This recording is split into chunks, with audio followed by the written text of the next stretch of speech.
G'day and welcome to the Inforunners. I'm XQ, coming to you live from the UK, and I'm joined by President Old Man Hurston himself.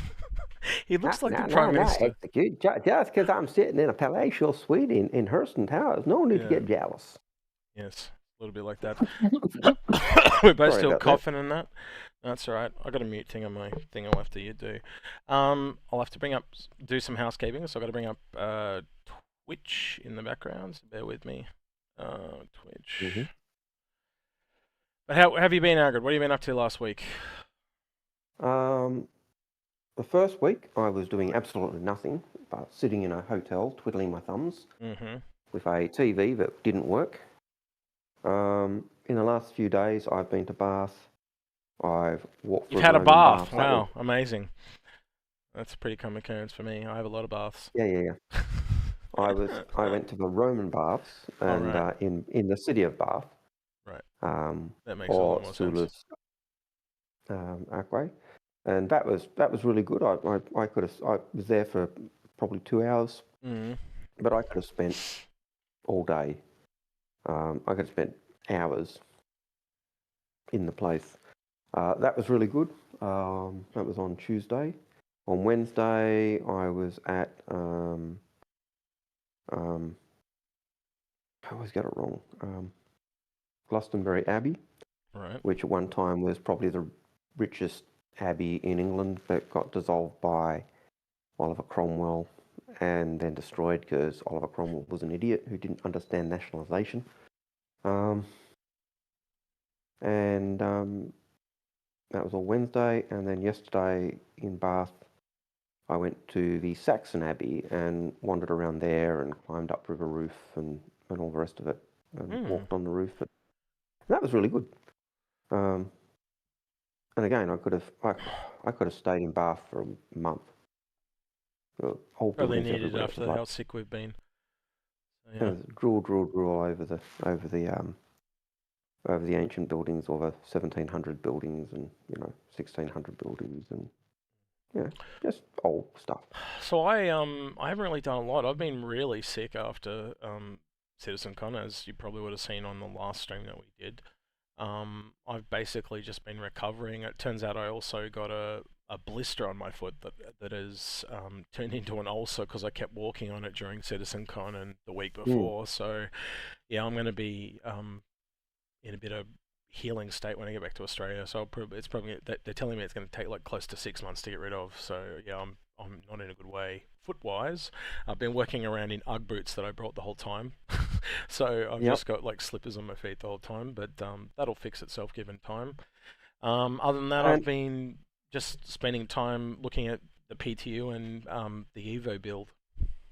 Yeah, well, that's more than I've been able to do. But the other thing was that one of the things that we did hear about was that CIG had a COVID outbreak as a result of CitizenCon, because backers turned up to CitizenCon with COVID. And so I went, I'm supposed to be visiting elderly uncles and aunts. I better test just to prove that I don't have COVID. And for the next 5 days, I was basically self-isolating because I kept testing positive. Well, I actually tested like I think it was about 2 days after I left you. I tested and I had it, and I must have been on the tail end of it as well. But yeah, I'm COVID free now. But it wasn't like any COVID back home. It was a different strain entirely. Because the first time I had it, I had a cough for like 2.5 months. I didn't have any cough at all. Well, put it this way, I technically had COVID, and Jon and Diane was here, and they don't have it. So it's just really la. Yeah. Oh, Jon's here by the way, if you couldn't tell and you're watching. Say hello, Jon. Hello, Jon. Yep. Good boy. I had my usual allergy cough, the tickle in the back of the throat and stuff, and it did get a bit raspy at times, but I didn't feel crook at all. Like I really didn't think I had COVID when I was doing the test. It was just a test to prove, I'm clear, I'm safe, you guys are safe, I'm not going to kill you guys. And I was shattered. I was shattered when I tested. It was like, crap, I'm going to be, and again, I thought I was near the tail end, and I tested every day, and all the time I was in Walsall, I had to isolate. So that was a frustration. Yeah, it has really put a dampener on our holidays, put it that way. Like, I wanted to go to Scotland, I wanted to go, like, I was going to go hang out with Piss Poor Pete and Nooblets last weekend, and I'm scrambling to do that just now before I leave. So, yeah, it's essentially killed all the things I had planned. Yeah, and I, the second I left, the day I stayed in Walsall an extra day instead of going down to Bath early. Yep. And the day I left Bath was the day I tested clear. It was So I think the message I would give to people is, if you're coming to CitizenCon, prepare for COVID, prepare for illnesses, and try and do your best to stay away from other people as much as possible, because that's 2 for 2 now, as in both CitizenCons. So that was one in LA and that was one here. They both had, so they said, I think it was Arm that said about 50% of the people got COVID this time. So that's a lot of people to have off work. And then when you also add to the bar citizens that slowly ramped up from the Tuesday up to the Friday, it could have been any member of the public that brought it in. It could have been anything. So I reckon that's, quite honestly, to get it to that type of level where so many people at CitizenCon caught it, it must have been a lot of people at the bar citizen that had it beforehand and they transmitted it to everyone. I just can't see one person walking through CitizenCon and that many people catching it. So I don't know. Yeah, well, they say, but the UK tests were saying, 5 days once you've got it, while you've got it, you test usually 5 days, and then basically try and not meet with people. So, yeah, it wasn't a nice experience to have to self-isolate. It certainly screwed up my plans, and even now I'm rejigging my plans to try and play catch up with the things I was wanting to do in terms of family to do recordings. And I'm not cold, I just want a lozenge, because I'm going to start coughing like crazy if I don't grab one. Thank you. Yeah. Just put it on the back of there, because I might need another one. Thank you, mate. I'm wishing I had some myself. You right? What's wrong? I was a sneeze. I thought you were killing yourself or something. I don't know what you were doing. All right. Yeah, it did sound like an, oh my God, what are you okay type moment. Almost cowed over like he'd just fainted or something. I don't know what was going on. He's right now. Biggest problem was I got too close to execute, and I'm allergic to him. Yeah, allergic to bullshit. I could understand that. Yeah, So let's get on to Star Citizen then, because I don't think that's kind of everything everyone came here for was to listen to us carry on. No. So let's kind of. I think I'll finish by saying, being a Tasmanian in Australia, if anything, God forbid, ever happens to London, you guys need to move to Tasmania, because there is a second home across the world. That's the thing that I just can't get over. Like, if anything happened to Tassie, this is where I'd move.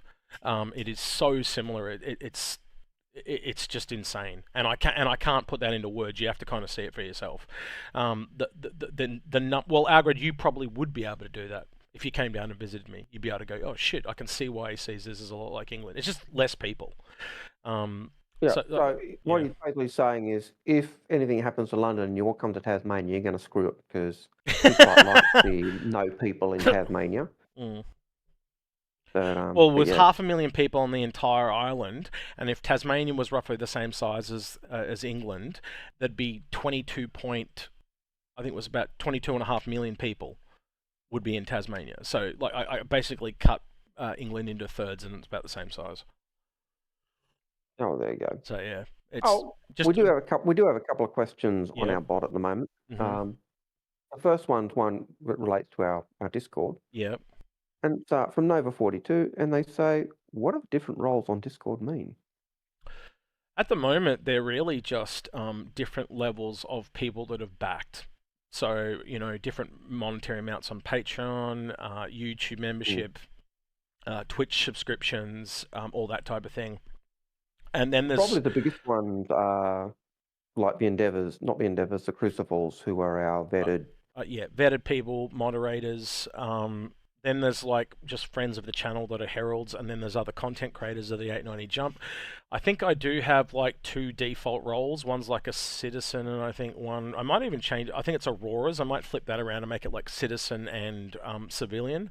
But basically, one's just an asshole check. That's as simple as it is. Like, if you're a nice person, I just upgrade you one role, so we know that you're kind of a nice person.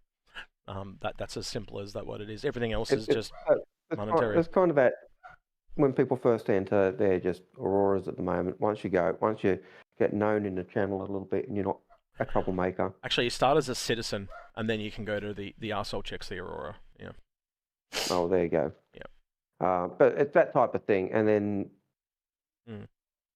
most of the roles are just for passive. We didn't want to have to do a lot of work for you know, things, so we tried to make everything passive, and that was just a very simple way to give somebody an acknowledgement, and they kind of, you know, the more they help out, the more they got the top of the list. It's that simple, and that was it really.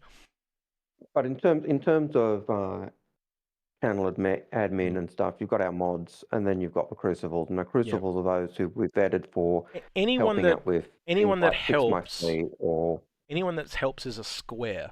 So like the CCU helpers and the people that do like professional point of views, they're all squares. The shield is the mods, and then everything that's circular is monetary. So I've tried to keep it simple. Yeah.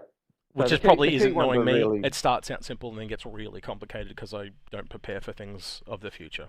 Yep. But the key thing for people when you're coming in looking for help in terms of ship, fix my fleet or upgrades or anything like that is really the square. I've had a few people reach out that want fix my fleet help now. AIE's coming around in Pioneers and all this type of thing. So yeah. Yeah, there's a couple of people there's a couple I've been talking to as well who would like to do a fix my fleet, but they're not sure whether time or other things will allow them. But yep, I saw that. Thanks, John. So John was just letting me know someone subscribed for 4 months. Daedalus GR on Twitch. Thank you for the tier 1 subscription for 4 months. Appreciate it. Sorry, I missed that. Thank you. Always thank you. Yeah, I can't read the chat so small. Yeah. And if I pull the computer close, everything else falls over because the cords aren't big enough. So we actually did watch your video. I'm just reading YouTube chat as well. Space Tech. We did actually. We were both kind of really sick on that day, and we sat down and watched your video on the Starlancer. We watched. I think we watched about 5 or 6 different ones, but we saw yours and went, oh yeah, we know him. We'll watch that one. We did. Yeah. It was quite a nice one. I enjoyed that video. Yeah. Have you actually had? So you haven't had a chance to get into Evo or PTU at all? Who, me? Yeah. I'm on a laptop which doesn't have Star Citizen. So no. So no. I won't get a chance to be in Star Citizen or PTU or anything related to the game until you get home. November 24th. Yeah. So there's been a couple of waves. Mm-hmm. Today, instead of going into Stanton, I went into Pyro because there's been issues with the jump point and stuff like that. It was incredibly smooth in Pyro, really surprised. There was a lot of things that are updated because you obviously remember from the tech preview it was just the inner kind of 3 rings. It's the whole thing now. They've moved the stations around a lot more. They're a lot more unique. It's definitely come a long way since last year. And I think it is, how do I say this? You can tell it's kind of ready for prime time. Like it's had its kind of polish. They've got different things in different areas. I don't want to kind of spoil, like I'll just give you one example, right? So around the jump point, it's like really dark. And then as you get closer, it kind of gets lighter. So it's like a nebula that's pitch black. I don't know how else to explain that, but it's really kind of cool. And you've got to scan all the way in, and until you get to it, all of a sudden, just this wormhole just lights up the whole area, and it's just like it's kind of interesting. So it's got some cool things, cool little planets. Like one of my favorite ones was a place called Terminus, like Foundation, the TV show. So I was like, oh yeah, that's cool. The thing that I like about Pyro and the things that they've been talking about in terms of the other areas is years ago when we were talking, that was Dyson's, one of Dyson's fears, that we'd have these systems that were very wide but very shallow in terms of content. But what I think we're seeing is it's very, very deep in terms of content and you and I always said that that was never our concern because we could see with the tools what they were intending to do, and that just straight away showed it. One of the things I heard Jon and his friends talking about this week actually was that apparently some of the other gaming companies, now they've seen what SC and Squadron are doing. What was it? Was it Elite Dangerous that that Rice was talking about, Jon? Yeah, it was. Yeah. So yes, it was. Well, you tell the story, Jon, since you're here. What Rice was saying about ED? Well, basically, they're bringing in base building to start off with, and a few other things, but they are trying to catch up with what Star Citizen is already doing. Yeah, it sounds a little bit walking like around your spaceship. It sounds a little bit too little, too late, to me. But Well, I remember it, a couple of years ago when they came out and said, "Who'd want to walk around a spaceship?" That was a deliberate dig against Star Citizen. Yeah. And saying it was a waste of time. No one would want to do it. I don't know if it was a dig, but I think it was them trying to deflect, is what I would say. Like, this is a lot of work for something that we don't think that's worth it. And anyone that's that's all we've had for all these years for a long time was the ability to, like, when they were in the hangars, like, and look how much it has sustained people. That just kind of proves the point, I think, in the pudding. I can remember, you'd go into your hangar and people loved just going into the hangar and walking around the ships in the hangar, and you couldn't do anything in the hangar with the ships. You couldn't even fire the guns. You had to go down to the firing range. And then CIG put in the obstacle course for the rovers, just so there was stuff to do. Yeah. But I used to love going through the ships, and people would go through them with a fine tooth comb, and in some ways it kind of helped with I think with the development of the ships and the polish of the ships. But yeah. So I will. One of the things I want to go over is they actually in the files found the days for AIE. I'm trying to think of a way I can bring this up on screen, and there is no easy way because I'm on a laptop. So I'll just read them out, right? So day 1 is Crusader and Tumble. Day 2 is Aegis. Day 3 is Alien Manufacturers. Day 4 is Origin. Day 5 is RSI. Day 6 is all the small manufacturers. So Argo, Sinu, Greycat, Kruger, which I thought was an interesting one to the list. Yep. And then Drake is on day 7, then day 8 is Misk and Mirai, and day 9 is Anvil. So if you go through the ships that we have, that means the Crusader Intrepid is day 1, the Polaris is day 5, and day 9 is Anvil, which is the Kerapin. So I just thought that was kind of interesting. Yeah. But also, the one thing that we both know that's missing is the larger concept ship that they traditionally have. Now, this is where I kind of put this back to yourself and Jon and the audience, is do we think that we are even getting one this year, or do we think that it's just kick the can down the road? Now, and traditionally it's always been on the last day or around the last day, and I hate to say it, but it's Anvil. Yeah. You know what that means. Anvil. Could it be? Yeah. Could it be the mythical Anvil capital ship? Which is I'll call it the mythical capital ship because it's been rumored, and we've heard it in voice things in Olisar before. Yeah. I will say, I don't know whether the bot has stopped. Mm-hmm. They might want to check it because we've got 2 questions and we've done one of them. So it's going to be a very, very short. Oh, chat ID is invalid. Yes, it has stopped. Let me restart it. I don't know what's going on there. Sorry. Don't know. It's okay. Again, unforeseen consequences. I don't know what's going on with this thing. So I just thought I'd mention that because it was a bit of a concern that we only had the 2 questions and it stopped. So give me a sec. She's back up, and I got to restart her on Discord. And generally, what will happen is it should go through and scan for collect ones it hasn't collected. Yeah. Starting. And here, that's the bot starting. That's inverted. I don't know if they're coming in yet. There we go. They're coming through Here now. they come. Well, here they Yep. start to come. Yep. Yep, there they go. Right, cool. Well, I don't know. It must have been a YouTube problem. Anyway, but yeah. So it was one of the first things I said to John. I said, there's no way that can be the final time they actually turn around and drop an Anvil capital on us like that. Like for years, and because it was the first time it's ever kind of been on the last day. But you know, I'll believe when I see it. We also have the Starlancer coming in, so that's kind of a bigger one. It's essentially the same size as the Ironclad, so it does make me think it has to be something bigger than that, right? So that essentially leaves S5 and S6, which is Polaris and up type of thing. So yeah. All right, the fireworks just started. There may be dog barking. Just be warned.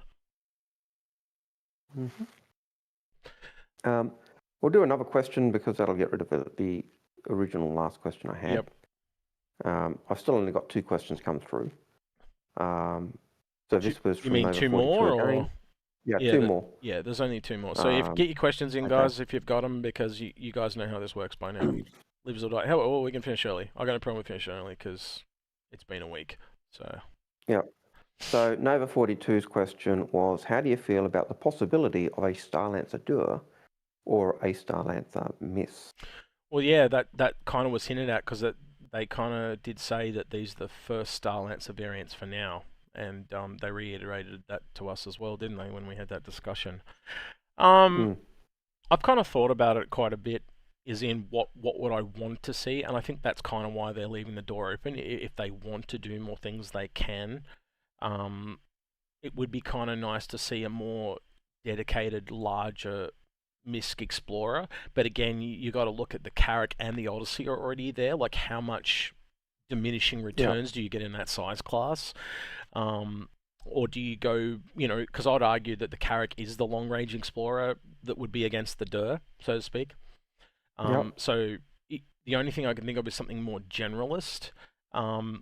But honestly, the one I keep coming back to, this is going to sound weird, and I don't know if you've thought of it, was something more in the line like the Sen. Like it'd be nice to see a proper science vehicle, because we don't really have many science vehicles per se. We've got the Sen, and the Endeavour. They're the only 2 I can really think of. And you can kind of put the Aquila and the Carrick kind of sort of in that area because they're exploration, but they're they're removed from that kind of full-on just science. So yeah, it'd be good to see something in that line as well. And given that MISC and Reliant are the same company, MISC make for Reliant, it works. Real quick, Nova 42 was saying Anvil Crucible, when we were talking about Anvil, John Crew did actually say when that went up on the roadmap like 12 months ago, it was actually a mistake. So that's not even wasn't even meant to be there. So that's definitely not on the list. If I was ever going to think of anything Anvil that was coming as a surprise, I would hope it was the Liberator for Pyro, though. A surprise. I'm not saying it is, but with the way things are going, one of the other things I'll say in Evo is all the stores, like, the Cousin Crows, for example, how they're all like XL1s, the military drives. They've all been changed to civilian. So they're more things like Hemiras and Eberuses and stuff like that, because they're now designed for range, not for speed. So, it's going to be interesting. There's going to be, like you and I have been saying for ages, like when it starts actually getting worked on, there's going to be all these changes, and it's like you and I saw this coming, and I know a lot of other people did too. I'm not saying we're seers or anything like that, but it's the same thing with master modes. All those people complaining about master modes, it's because oh no, shock horror, there's something, it's got to change though to get to that other gameplay for the larger ships. So anyone that, like most of the hardcore people here that basically study all this, it's not a surprise. Yeah, and you always knew that, those drives, the civilian drives, or the drives that are made for endurance and made for the long haul, they were going to be slower, but they were going to give you that range that you needed. Whereas the military, the competition, they tend to not have that for duration, they're very quick, very fast, but they don't. But their range is shorter. Mhm. I can remember swapping out a drive on an Aurora, Mhm. and it took me I couldn't just do a single jump. I had to Mhm. go to 3 or 4 outposts just to get to the other side of Stanton. Yeah. Um, Well, that's another part I of it very too. quickly went back. Now that size 3s can't be moved, that's going to be a massive advantage to smaller ships because they're going to be able to, you know, as long as they can give up some of their cargo, they can be a little bit more flexible with their loadouts where you're kind of stuck with what you got when you're on the, you know, the Yeah. large and up. And by large, I should be Yeah, saying, you can what's that, change S4 and your up. Yeah. change your out loadout when you're in your hangar, but after that you kind of you're shafted. So yeah. Voodoo Child has a question. Have you noticed the spooky Sulian pack still available? Has a free digital download on top of a $14 war bond discount. Nope, I hadn't. No. Again, we haven't had a lot of time to actually, because we're not on a huge computer setups. Like this is all strung together with gaffer tape. It's a Drake setup. Let's just put it that way. So we're kind of making do with what we have. Like I'm on a borrowed laptop, which has just been an absolute godsend to make things work. I'm wearing a borrowed headset from Jon, things like that. So we're running on kind of super glue and we don't even dreams. have green screen. Yeah, as an example. So yeah, we just don't have our usual setups. But like the next stream, I will be home. So you know, next Fridays or Saturdays for Australia, but Friday here, I'll be back at home, and it'll be the usual affair again. Well, at least for me, Algared will be. I'll be gallivanting around. He'll be coming from Paris or something. Gay Paris. Yep, something like that. Yeah, so something like that. Yeah, but yeah, so, yep. I'm looking forward to getting back and actually getting back into the swing because literally as soon as I get back, I think it's like 12 days later, I ease off again. So we barely get a second to stop and breathe, and I think a bit of it will probably be bringing you back up to speed. I don't even know what days you're going to be able to make for that either, because you're going to be on the road and stuff. But again, I'll have to start getting organised that with the other boys once I get home. I'll be honest, I have no idea myself, but I will say when I get back on the 24th, there is already planning for a Sydney Bar Citizen on the 30th. Yeah, so no chance in hell for me anyway. No, you're a cripple now. Yeah, well, yeah, I got to take the time to heal, and I don't know. It was just been a real damper on the holiday. Been well, you know what it's like when you're ill, but you're also not at home. It's just like I feel like I'm half imposing, but half being this just slob that surrounds someone else's house. So it's just it hasn't. It's a good job the house you're in is owned by a slob. Yeah, there you go. Yeah, so I'm just part of the furniture. I heard that you were being weighted on hand and foot. Diane, which is Jon's significant other, is very caring and loving. I'll just put it that way. Yeah, I even got a bag of cookies. Yeah. I even got a bag of cookies that got me through one day of COVID, so woohoo. Yeah. They just lasted you one day. Yeah. Yeah. I think they last me and Jon about 3 or 4. No TV? Yeah. He doesn't have all the cups of tea though, Jon, that we do. So. Oh, that's true. No, I did. I had half a dozen cups of tea. Only half a dozen? Jeez, man. Got some maybe 7 or 8. Yeah. You know. That's the morning for Jon. Anyway. Yeah, that's a Tuesday. Anyway. Yeah. Right. So, another question? Well, I did want to talk about the PTU just a little bit first as well. Okay. We're back to like the levels where normal live is a lot worse than the 2 coming patches, and then today Jon was saying the PTU was really bad when I was in Evo, so it's doing that whole preferential kind of testing thing again.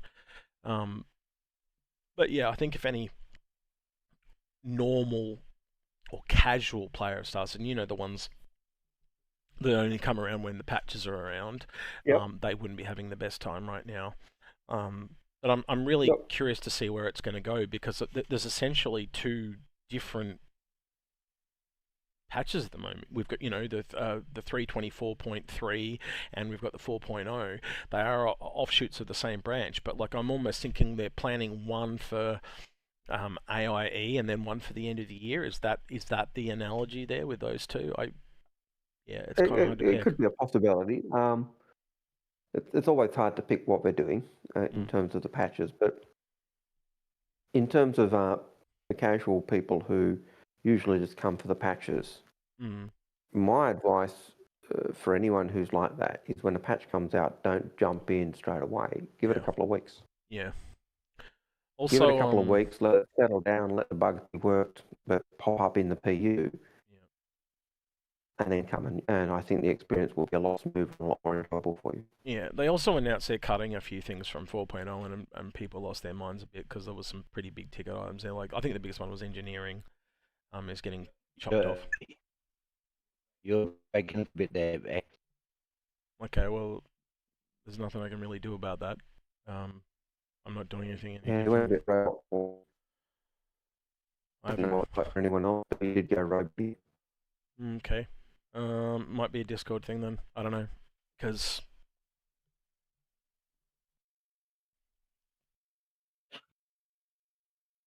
yeah. All right. I don't know. Just keep persisting. So yeah, I don't know. I am intrigued for AIE. I think AIE is going to carry a lot of hype from CitizenCon. And this happened last year too. I do expect it to do it again. Like I kind of put that off to chat too. Like, are you still hyped for like a CitizenCon revitalized you? Because that like I think I talked about one of the other streams. I went into a content creator a couple of days before CitizenCon, and he was super negative and very standoffish with me. And then I went and saw him a couple of days after CitizenCon.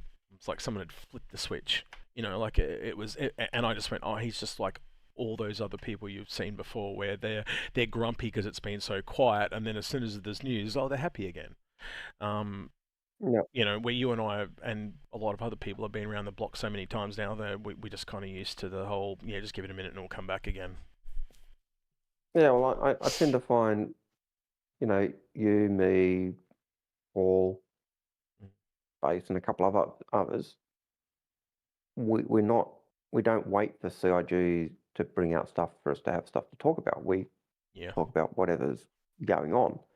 But even we find it difficult at times. Yes.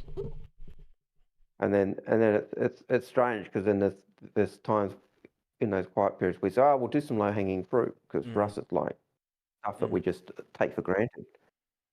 And people are going, oh, when did you hear that? When, you know, it's like, oh, it's just old. It's old stuff. Yeah. It's just. Well, that was CitizenCon for me and you in general, wasn't it? You know, there was, especially the whole 1.0 panel. It was. I think that's going to be the best part, though, is now as content creators, not just us, like any, can now go look at that video. It's not like it was this particular date in 2014 on this show. It's just like, there's your update. It's kind of brought all the amalgamation of stuff of the last 10 years together. Yeah, it was pretty much summarized everything in 10 years and said, that's where we were, this is where we are, this is kind of a reset switch to kind of bring everything into line and do that. So no, it's good, and it kind of brings it up to speed, so you're not guessing. And we've talked about this before, like even when we were talking with Billionaire Ninja about just, there are very few people that have gone back and watched all those ISCs, and that is a, you know, wingman's hangover. It is a big task around the verse. It is a huge task to do. And you're lucky to get one or two things out of it every episode, and then on top of that, they get updated too. So, it would have been nice way back when in the beginning. I did say you guys should start kind of like, it was back when they were attempting the chairmans. I was suggesting that they should just take every question ever answered and basically just start putting into a thing, so that someone could come along and it would all be done with tag work. So you could say Pioneer and it would bring up every question ever asked on the Pioneer with updates. Now, if someone had done that way back in the beginning, it would have been useful as help. But I saw this all coming, but it's a lot of work. I wouldn't be surprised if Sherry had been doing stuff like that in the background. But it was having an index of the questions and tabs would be It'd be a lot of work, but if Uh, someone did go back and do it, it would pay dividend. Well, I don't know, not as much now because there's the 1.0, but you know, you can imagine how good it would be for new people. You could just go there and type in any ship, and it would give you every single thing, or you could type in server meshing, and it gives you every single thing. So you could. It's a lot of work though, like a lot of work. You got to imagine every question ever asked over the last 12 years now. Yep. Yeah, and the value I liked about 1.0 is this is where we've been. This is what we've been saying. This is everything we've done in the past is up to here, and now we thought, okay, we'll tell you where we're at and kind of put everyone on the same page and help with that. Someone on Twitter's pointing out that Star Tribes does that. Yes, it does do that with video content, but I'm talking like more text-based for just questions, so you don't have to sit there and watch every single video. It probably requires both, to be honest with you, ladies, Space Patrol. Yeah. Anyway, sorry, Algared. Yeah, but that was one of the things with that they did is bring everyone up to speed, and that was really good. It helped put everyone on the same page, and I found that a real good value of 1.0. But there wasn't anything really new. There was the fact that we'll be able to build the Bengals, which was big because back in the day it was when the world was significantly smaller and there was only 1 or 2 landing zones per planet. Yeah. There were only 6 or 7 of those in the verse. So if you found one, the UEE would be very keen to get it back. And it was that type of thing with them. Have you had an opportunity to watch many other content creators' videos or talk to people about kind of what's gone down in the last couple of weeks since CitizenCon? Or? No. Okay. No, I haven't had a chance to do that at all. So there's been some really interesting videos, like people kind of going both ways. So there's been people complaining that it's really all been designed for massive orgs and they want to play it solo. That whole chestnut that we've talked about before. There were people that are like they like the scope of the game. It seems bigger than it was.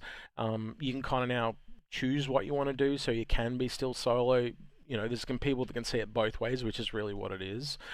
You can have your pie and eat it too, or you can just stay on your own, or you can go out and join, which makes sense. Any game where you're working with more people is way harder than working on your own. So that whole thing with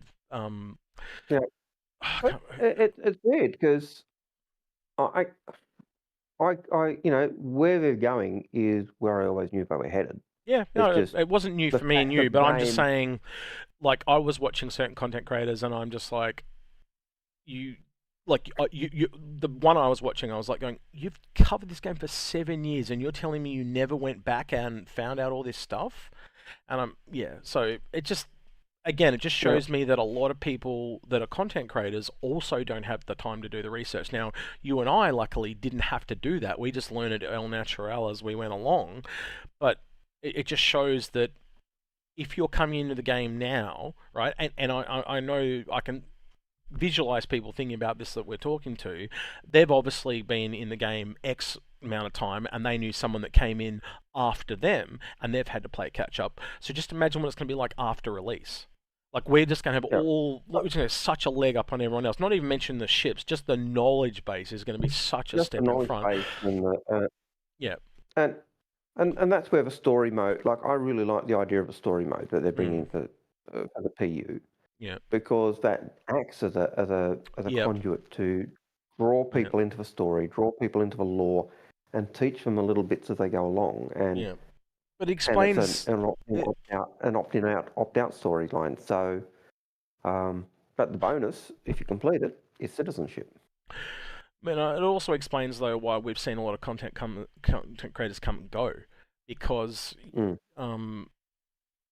let's be honest, most people do their research, and if you are not up to at least their par, they're not going to keep watching you.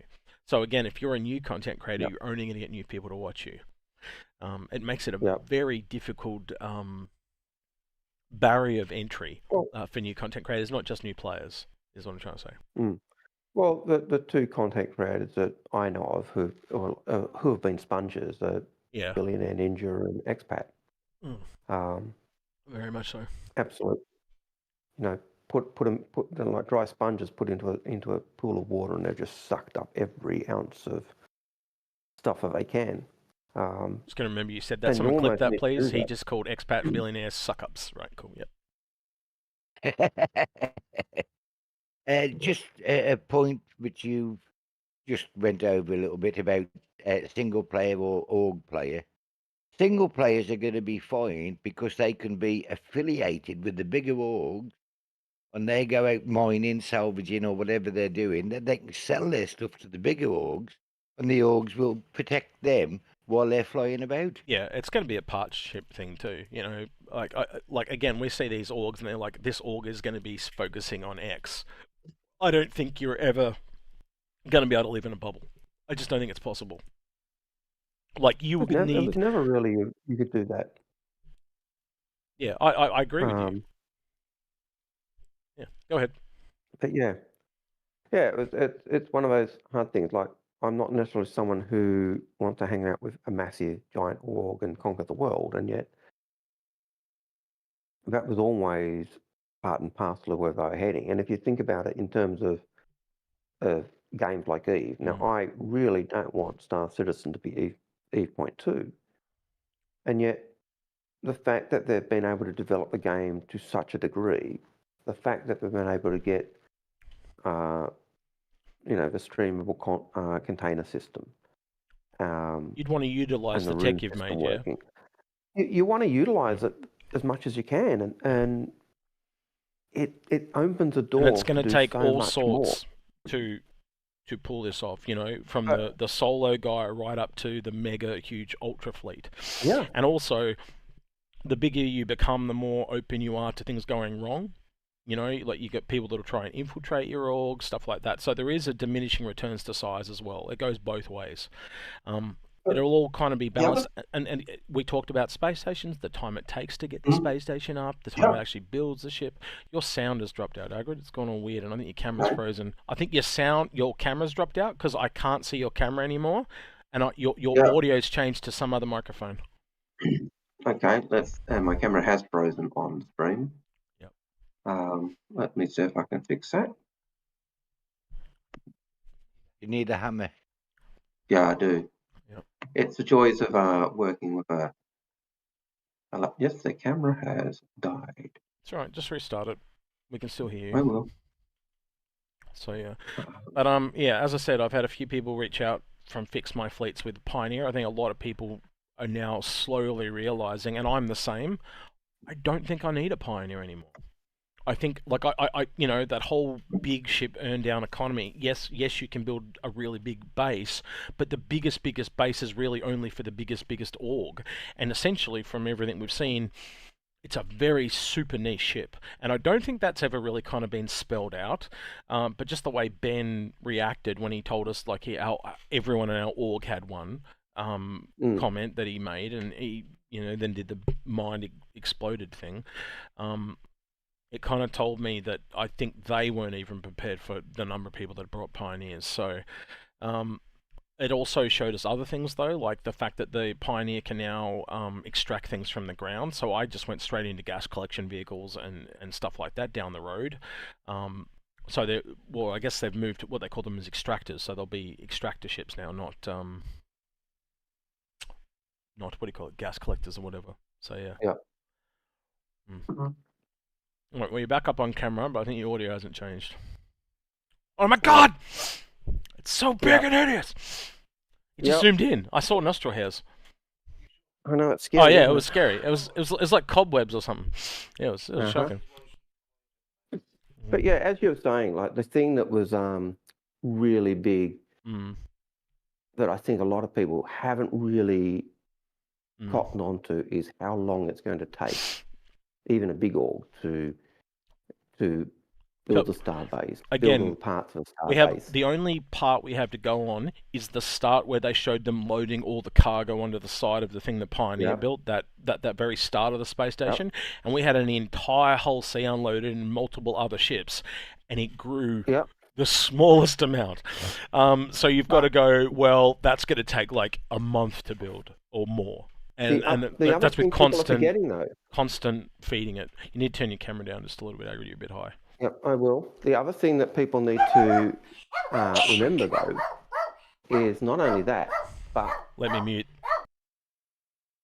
Fireworks is just not went only off. that. Is not only Going that, ape but shit. there's blueprints that are Yep. required to get the ships that you build up to. So if you're trying to build the Bengal, you've got to go through all that chain of blueprints to get up to that. You're trying to build the space station, you've got to go through the blueprints to get up to that. So it's not just the resources you need to build that, it's also the grinding to get the blueprints. Well, you've also got to set up the logistic chains from the base to essentially feed the space station. You know, and once it's up, it's still got to continue to be fed. You know, like if you can cut off the base at the bottom, it may kill the space station. You know, so it's the whole Endor problem, so to speak. It comes into what we were talking about when we were talking building bases originally. We got a super chat from Arthur Vinderley. Thanks for the $8, mate. Appreciate it. Sorry, go ahead, Algared. Awesome, thanks, Arthur. But it's like that when we talked about bases and we're talking about how big a base could be, and the bigger you make your base, the more you've got to worry about replacing those components or replacing the resources. I can remember playing Life is Feudal, and you could build a base as big as you wanted, but if you were mining underground and building this mine, after 3 or 4 days, the support started to go and you had to start replacing them, and the bigger the mine was, the more work you were doing replacing beams and other stuff, and if you didn't... And we haven't even got into that yet. We don't know if that's a thing or isn't. So, yeah. You know, so that was just on other games, but just that, you know, you could see the way you'd scale the base. If you have more people, you can have a bigger base because you can do more maintenance. Well, realistically, if we think about this logically, we do know that wear and tear on ships is a thing. You'd have to make the assumption it's the same on vehicles and buildings and all that type of thing. Well, we did see that type of thing in one of the episodes on Pyro where they talked about, you know, having to repair the components. Into that. Oh, I lost you again. You've gone super robot. Okay, I'll just wait a little bit. And you're frozen doing this. He's just crushing somebody's skull. Well, that's because I am evil. It's clearly on your side because it's working to me. Let's see if it's going still on the... Unless it's... And the camera's failing. No, the camera's failing on OBS again. Yeah. Might be your hotel connection. Sorry, we'll live with it. Again, we're all on mobile rigs. It's going to be... We knew this was going to be rickety. Just do your best to get back up when you can. Yep. Yeah. So yeah, we knew that there's always going to be the type of thing, but yeah, just being able to deal with those changes and if you look at the video we saw at Star Citizen, you know, the lightning strike that killed the Aurora, it also was hitting the base and doing damage to the base and blowing circuits out. So there'd be that repair aspect. Yeah. But I imagine we'll be doing it as well. So let me grab a question while you're there. So, Enduralus Indomitus says, question, it was nice to meet you, even though you were busy. 2026 will be the release of Squadron 42. What do you both think they will do this CitizenCon that year or earlier with a special event? Yeah, that's a really good question. Which I kind of can't answer, to be honest with you, because it would have to be closer to the time. I still think 2026 was a buffer year. The fact that we had the gala and the gala disappeared, it was almost like they were saying, oh yeah, we're ready for this year. Oh wait, we're not going to make it. They removed it. And then just to play it safe, they padded a whole another year on top. Yep, that's my view as well. I just can't see them having done anything other than that. But that's just me. I could be wrong.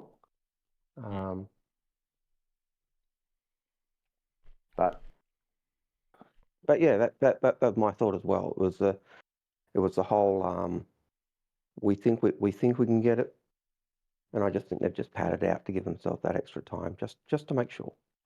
Because I think you would sit there and again, I put this question back to the audience.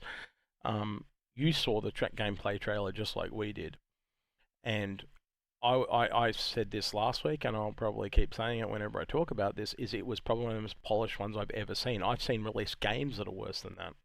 And if you ever need any positive reinforcement, and I said this to Algared during the week, I said, you know what I'm about to say. Yeah. Someone linked me the IGN video, right, about the gameplay reveal trailer. It's got Henry Cavill's face on the thumbnail, and I went into the comments, and they are some of the most positive comments I've ever read. Not just on an IGN video in general, but like just on a Star Citizen Squadron 42, and I'm like, what the hell is wrong with these people? Normally they're tearing this thing apart, and they were like, I'm buying a whole new PC for this. This is one of the, like the things we said, like the cinematic sequence is like better than most movies. It was just very positive. So if you want to pick me up, and again, at Chris or anyone at CIG that's watching this, I can't believe I'm sending you an IGN video, but that's why I'm sending you to it, because you normally wouldn't see this. Very positive reinforcement from the IGN community, so that speaks volumes. But when we saw the live play, and what we thought with that was, there were bugs and glitches. What a lot of people don't realise is that before CitizenCon, it had been played by the QA teams, it had been played by all the Squadron 42 teams, it had been going over fine-tooth comb. It never crashed for any of them. I think the one IGN have actually is the one that he redid, by the way, so it doesn't have the 2 crashes or the weapon missing at the end. But you consider that, you consider the number of times that it had been played by Chris, by the QA teams, by the Squadron 42 teams, by the environment teams, everyone going over, checking over their stuff, and it hadn't crashed. And then you do one presentation on stage and it crashes. You can understand the frustration that went with that. So, well, he's also a perfectionist too, isn't he? We know that. Well, when it's your magnus opus, you want it to be. Best laid plans and all that. We can talk about that, can't we? But best laid plans. Yeah, we know all about that. But I think the positive side was that anyone who saw that gameplay presentation at CitizenCon, you could tell it was, there was no way it wasn't a live demonstration. It was. Well, it's been a thing with Chris. He likes those live ones, doesn't he? And until a couple of years ago, when they kept saying no, do pre-recorded stuff. They're trying to play it safe. But I know as well as you do. I always appreciated, even if it was just an attempt at doing it live, because it shows you the progression or where it currently stands. It's not sugar-coated and all that type of shit. So what's and all. I've always liked that about SC. Then they're just showing you where they're up to every single time, and we get that, and a lot of the people that back get that. But then you get the guy that's the casual player or whatever, and he's like, this is a pile of buggy mess, so. Yep. So I'm going to do another question. I'm going to go back and do Chris's question, because I'd thumbnailed it so that, because it was ready to go. But it meant when you went to do a question, it was missed. So Chris had a question. He said, no, that's okay, because I'd already thumbed it. Chris said, with the Pioneer having resource extraction in its legs and resource extraction mentioned in base building, how do you see mining gameplay change with resource extraction? That's kind of what I was alluding to before. I think it's kind of a bit like the Starfarer and Arastra and Orion having small refineries on board. They're not going to be able to do huge, massive volumes. They can do their own, and I think the Pioneer will be the same. It can stock itself, but it won't be able to. And if it has to move to get multiple different types, you get what I'm trying to say? So it can probably supplement or do itself, but that'll be it. I think the idea is it supplements the building process. It can, you plant it down, you suck up the resources underneath it. It helps do stuff. The fact that they don't have the arm and you're no longer printing in the machine itself, and you're using the drones to do outside. If you do need to move, it's okay, because you just move. It just means the drones are further to fly or whatever. So 20% size increase though overall as well, and it's kind of filled in as well. So I think that's quite substantial. I think they did very well to reconcept and kind of keep it. Yes, it seems thinner, right? But I still think they did pretty damn well considering what it was.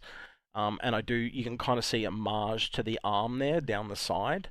I was kind of hoping at one point, I know they go through the legs, but wouldn't it have been cool if it was like an arm that rotated and that was the extractor? I thought that could have been cool, but they obviously didn't want to do that because of what they'd said before about the the whole moving arm was a lot of work to get it to work right. So Well, I can see why they well, I didn't. think also the big thing with the arm was it took up a lot of floor space. So the second you have an arm that's moving means that you've got to make sure the ground doesn't So interfere not with like it. the So, arm where it went out like that, just like it rotated and went down like a drill type of thing was what I was implying. But yep. yeah. Yep. But in terms of how we see mining gameplay change with resource extraction, I think mining is resource extraction. I don't think it changes at all. It just means there's a different line for that type of resource. I want to go into something. So me and Algared, before we kind of got sick, we were actually looking at recording the blue silhouette video, or what you guys would have known as the tinfoil hat episode from last year. It'll probably happen in the next week or two once I get back and I can do things more properly. So we will probably look at doing something like that, or but I did want to talk about one particular thing that you and I went through, and you were spitting out. So one of the things when you and I speculate, sometimes both of us shoot out incredibly spastically stupid ideas. But as you know what I'm about to say. But what that'll often do is somehow trigger something in the other person. And in this case, Algared said something, I can't remember what he said, right? It was incredibly fucking dumb, right? But what it did was it kicked something off in my head, and then that bared fruit, and then it went out into what I'm about to talk about. And what it was when we were looking at what we thought was everyone said it's a Drake ship, so the kind of sideways vertical Drake ship, and I can't remember exactly what Algared said, but what it's you were saying that it spins. You could see it spinning on its side because you wanted to have that weight to balance the ship. Yeah. Okay, I remember now. All right. So basically, if you look at the ship, there's only 2 wings. There's not 3 like a Corsair, right? And then it kind of went down this path, and basically what came out the other end is we don't think it's Drake anymore. Right, and what we went down, the line of thinking that we actually went down was the Reliant, right? And if you look at the wings, they are quite Reliant-like. There is only 2 of them, and if you actually think about the ship of how it has to fly for it to be balanced with only 2 wings, if you've got the asymmetric approach, you can have it balanced like a Corsair, so you can have 2 on one side and 1 on the other. But as soon as you go to 1 big one and 1 small one, the only way that thing can fly, and you can go check it up with people that do the flight stuff if you don't believe me, is it has to go vertical somehow. Whether the big wings on top or the big wings on bottom, it has to be vertical to fly balanced non-asymmetrically. And that also then leads into the Reliant, and then I'll let you talk about the law stuff. Well, the law stuff isn't necessarily the thing that's key. Like the law stuff, you'd say I just mean about the tech, but when you look at the way CIG have designed their ships, there's a certain style that they have, and the only company that does rotation of the ships is MISC, which is with Reliant. So if you're looking at a rotating aspect that you were thinking of, you'd think, okay, that works with Reliant or MISC. And there is actually original concept images of the Reliant landed, and it doesn't look that dissimilar from that ship.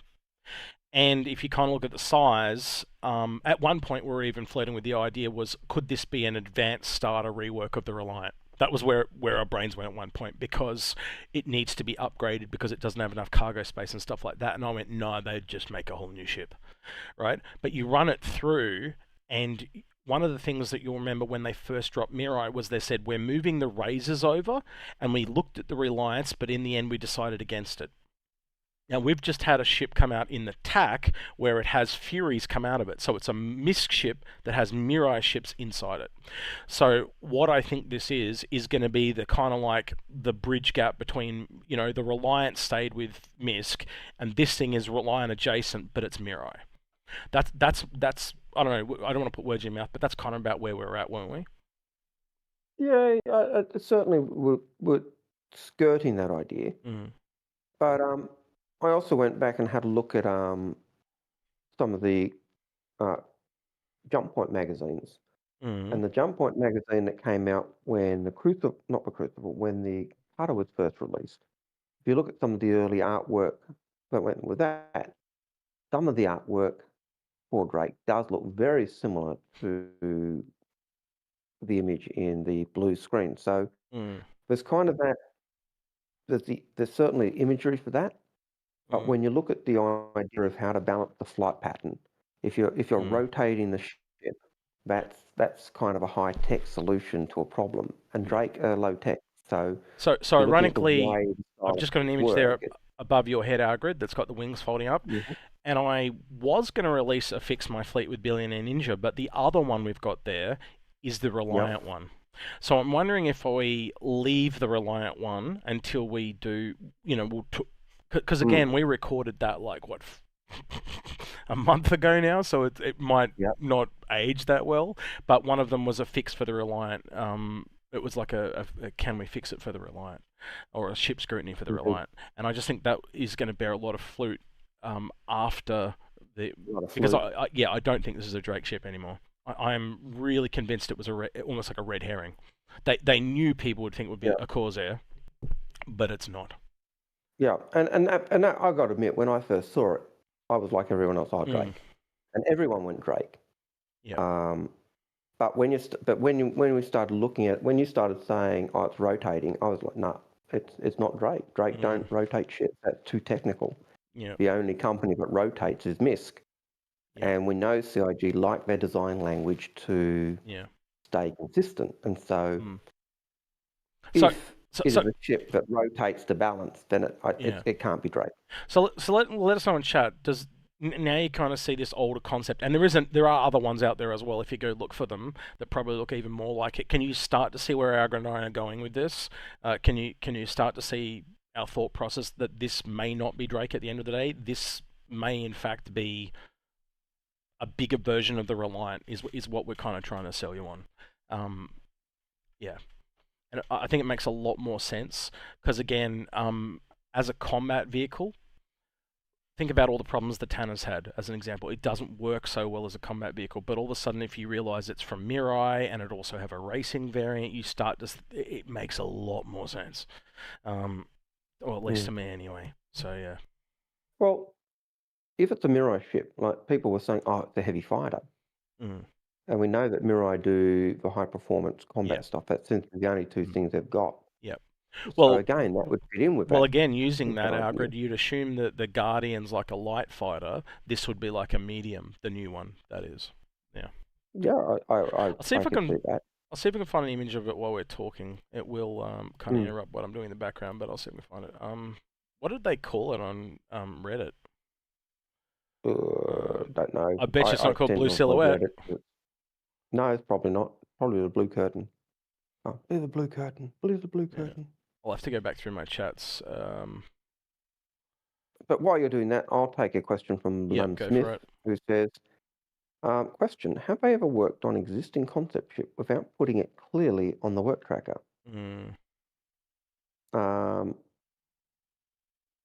Yeah, I'll say they have. So, what was the question again? Sorry, I missed it. Have they ever worked on a ship, on an existing concept ship without putting it clearly on the work tracker? Not usually. Normally, normally we hear it started production at the very least, don't we? Usually, like the Apollo, we haven't heard anything about that since last year. This time, roughly, since last year. But you know, well, even the I'd go as far as saying even the Terrapin. You know, we hadn't heard anything about them working on the Terrapin, but there were things we saw in the leaks or in the code that said they'd been working on the Terrapin. Like when we saw Terrapin skins, they've been working on the Terrapin. Yeah. So I suppose in a sense they do, or we hear they're working on a variant of a ship, of a popular ship, or they're working on this. But so, yeah. I think the other thing we probably need to talk about too is after our streams last week, the chaos that appeared for John Crew in the following days. I did send an apology for our part in that. But yeah, I kind of knew that was going to happen when we heard it. People seem to grab their pitchforks and riot. And like, it wasn't really that he'd said it was never going to do. It just said it's not been sold, and so we're not Yeah, and I don't think there's obligated. anything wrong with that. I also think it's it also says on every single ship you buy, subject to change. Yeah. You know, so you And got so to be prepared to. But then by the other token, they probably need to give a bit of flexibility so you can do that. You know what I mean? yeah, So it goes both ways. yeah. So I didn't think there was anything like when John said, "Oh, it hasn't been signed, hasn't been concepted." I didn't think, "Oh, this is a great tragedy." I thought, "Yeah, people are going to be pissed," but I was thinking, "Oh, yeah, that's true. It hasn't been sold." It didn't actually say there'll be a when they were talking about when they sold it the other modules. It was just a Yeah. manufacturing module, not a build module.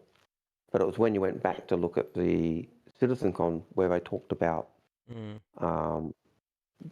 base building coming down the line, that you actually started to get that you actually did see the Galaxy in there as a base builder. Right. And so you could see that the frustration people had. Yep. Hang on. All right, here we go. I got it, Algared.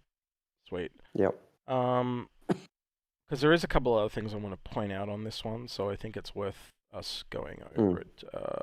This one. Right. So the other thing I want to point out that makes it very similar to Reliant are the fins. So when you take the Reliant and it spins back to vertical, it actually deploys these little fins. A lot of these little things out here can be seen as Corsair parts, but they are very similar elements to on the Reliant as well. And it's really hard to pick this part here, but there does appear to be some kind of cockpit just here. And I think that, to me, also talks about, you know how you kind of got like the rotating seats in the Reliant? I think that might be a similar thing. So yeah, but I can see Drake elements in it still, but as you said, Drake tend to be a bit more on the simpler side. They don't have anything with drastic moving parts. And again, if you run that through, you pretty much come back to Misk and Miro. They're the only two that kind of have those massively moving parts like that. Yeah. The only other place you'd go would be Xi'an, and yeah, like the Cartwheel, and they're Xi'an adjacent though with their engines. Yeah. So yeah. Well, the Cartwheel is Xi'an. It's Xi'an built for human consumption. Yeah. Like that's what the L means at the end of the name. But I meant Misk in general. They have the same engine tech. That's why they share the same type of thing. Yeah. So yeah, I just like you guys to have a look at that one and mull it through a bit and just tell me what you kick around, because again, there's nothing else that I can come back to that that I can think of getting that to fly properly with just two wings. I can only get it to go into the vertical, and again, when you add the previous images of the Reliant, you make another cup of tea. Yes, please. Thank you, sir. What? Get out there in the kitchen, make me a cup of tea. For me, it wasn't necessarily a law argument. It was looking at the way CIG built their ships and the thing they tried to do with the ship language and the way ships worked. And when you're talking about rotating ships, that's not Drake. Yeah. If it is Drake, then it's going totally out of the box. Yeah. Where you're more likely to see it go with something that does that. Does it mean it is a rotating hull and very Reliant-like? No, but as you say, to get that balance in the way the ship flies, you'd want that. Yeah. But to play devil's advocate for a Drake lover, its current arrangement would be a ship that's. Well, the Corsair is probably the most advanced out there thing that they've got, and that's a wing folder. You you look at the things like even the older designs of the Herald, they were just folded. The Buccaneer had the gun below. They were never really that advanced. The closest we got was folding wings. The only thing that really ever rotated at all was the Reliant. And I just keep coming back to this because this clearly has to rotate to be able to fly vertically. Unless someone can tell me how else this flies, right? So the whole thing just flies as a sideways wedge asymmetrically, right? That would put it in the Drake domain. But I think we'd all sit here and argue that is not a very good use of space. What's this, John? just to piss Al off? Okay, cool. Right. Cookies, obviously. Mmm. Mmm. Mmm. Mmm. Delicious. Yeah, I Yummy. know. Mmm. Right. But yeah, Evil. again, Evil. I'll happily entertain someone on Discord that wants to have a discussion with me Look, on how this no, thing can fly in any other way than completely vertically, because, again, it just does not make sense to have such a high body and not rotate. And it'd also then be lopsided, would it not? It can be, it could be Drake and be asymmetrical. But if you're going for any key rotating, then I don't see it being Drake, just because Drake don't do that. It's not the way CIG have done the design language for Drake. Well, also the and person they do that, like their design language to be standard. you remember the person we talked to when he said the person working on this shit is batshit crazy? Mm-hmm. That implies it's batshit crazy in a good way. Yeah. All right. You want to do another question? John. Yep. Okay. Says, with 4.0 being gutted, which I actually think is a massive issue. Which I don't think is a massive issue.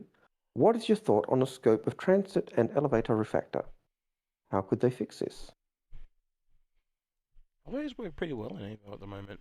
The Pyro ones have just got some really funky sounds, like they sound broken as hell. Okay.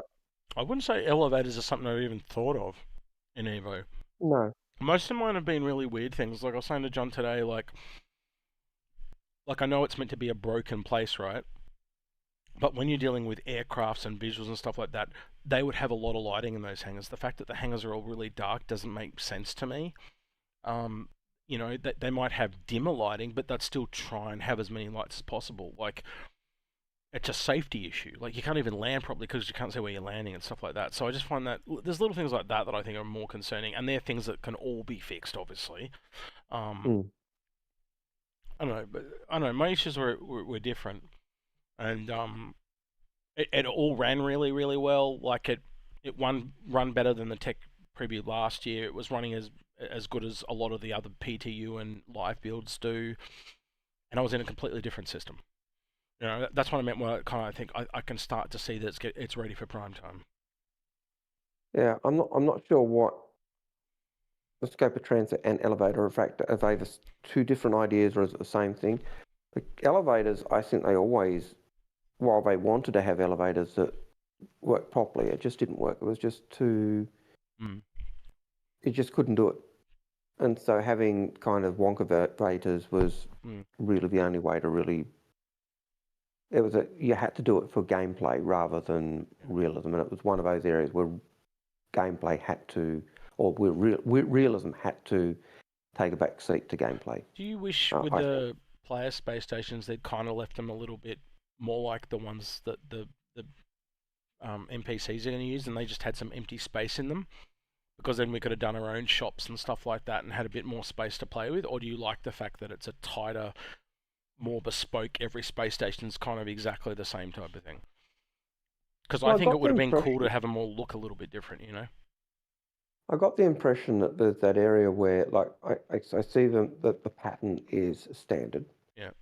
The rooms are not. I got the impression also that the rooms can be redone to do stuff. So you could have... Also got colours and logos too. But the silhouette... Colours, logo, but also, the interior rooms could be changed. The silhouette, I think, is the base same, but then when you look at a star base and you've got the different attachments you add on. So there'll be different attachments that people put on, and that will change the look of those stations. So, if you can put a scanning suite on one or a turret on one, the layout or the those greebly effects will give them that difference. Sorry, man, it makes them really hot. That's how tea is supposed to be. No, it's meant to be drinkable. That's why it's called a drink. Anyway. You like it titty, don't you? Yeah. As your dad like my grandfather. He is a big titty. Yeah, a big boob, John. Yep. My grandfather would have said that, not my dad. But yes. So that was our John's question. Yep. Yeah, and I don't think they really need to fix it. I think in terms of that, but refactoring stuff, I think it just works. In I terms think of with star bases we build, yeah, I think server meshing is going to change the game quite a bit. mm, You know, right now the Evo Cardi build, from what I'm being able to tell, is they've got 2 servers in Stanton and 2 servers in Pyro, and that's it. So it's not dynamic; it's static server. So yeah. yeah. So Nomadic Matt has a question. Any theories on what consolidated outland ships we may see, given the Pioneer is entering production, and other large consolidated outland ship we saw in Squadron 42, medium-sized science crafting shop ship, etc. potential. I will say, we'll go over it more when I get home and we talk about it in that video, but I think the ships in that Blue Silhouette video were incredibly safe. Incredibly safe. Like, a lot of the ones they picked was just around the corner. And there's only like 2 or 3 that, again, other than the one that I would say is now Mirai, there's the Spartan looking thing, and I think I think that's it. There's like literally 2 things on there that we don't know what they are. Now you go back to last year, and there was like 4 things we didn't know, and you know what I mean. The other thing I want to point out too is there's probably one in there that's a rework, because again, this is where that rework thing for the Retaliator came from, right?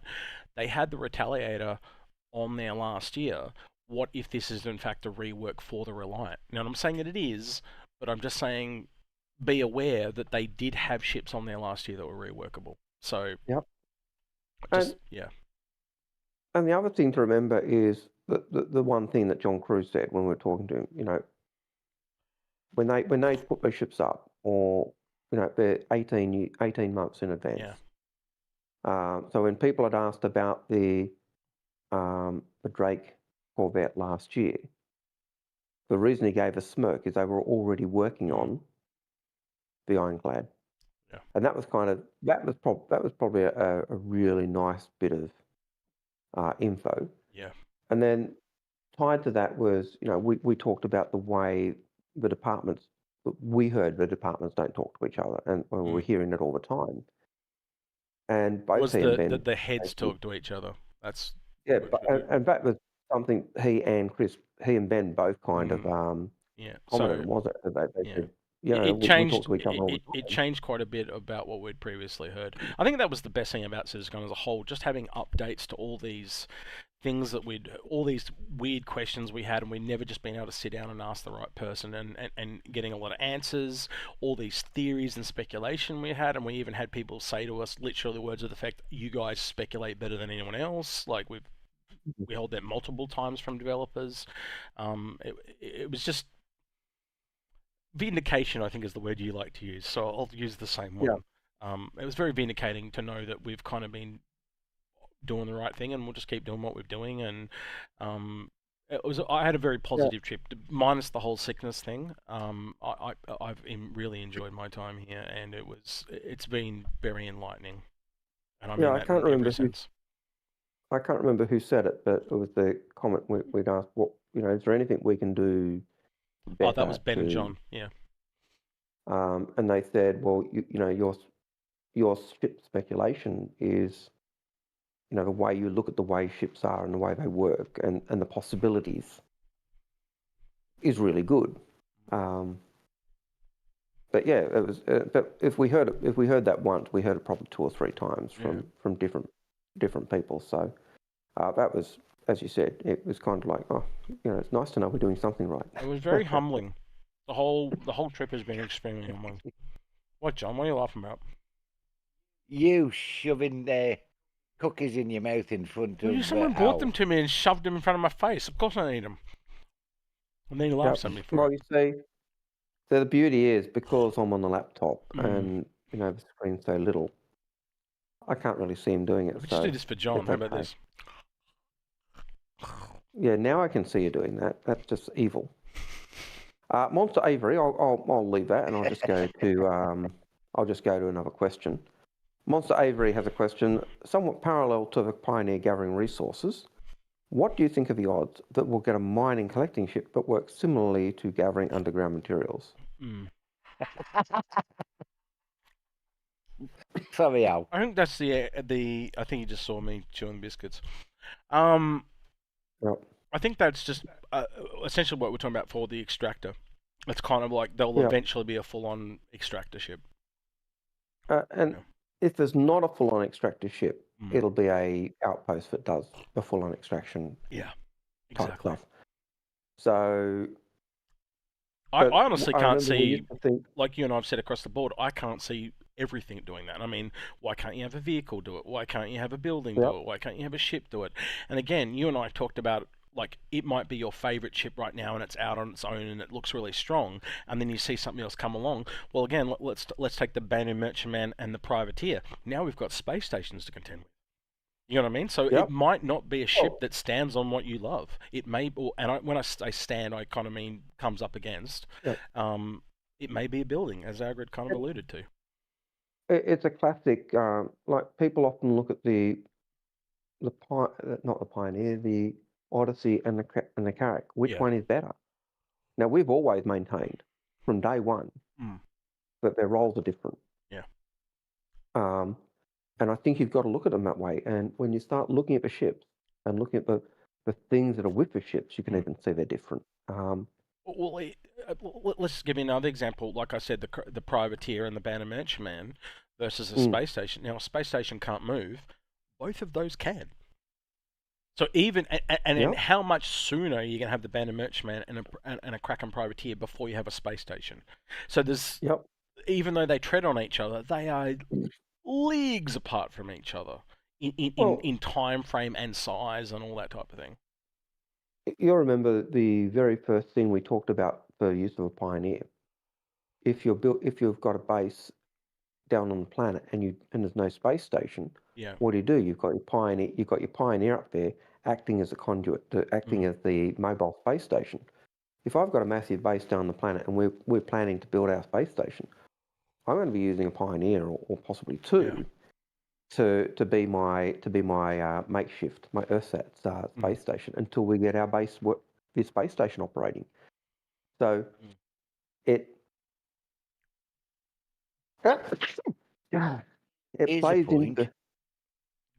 plays into Hang on. the same type of thing we've said in the past. Hang on, John, go ahead. Right now, you're on about crafting space stations. Mm-hmm. What's stopping you from crafting engines big enough to move them about the verse? Because they're not an attachment point at the moment. They've not mentioned anything like that. They're all like gas collections or gun turrets. There was nothing, no form of engine. And I think that would be a part of it. Like if you could literally have that as a flying thing, John, it would be. It's like building a Death Star. It would break the game. Yep. Although I could see eventually down the track having enough SRVs or SUVs to tractor it and pull it. Yeah, maybe. But you'd need a hell of a lot.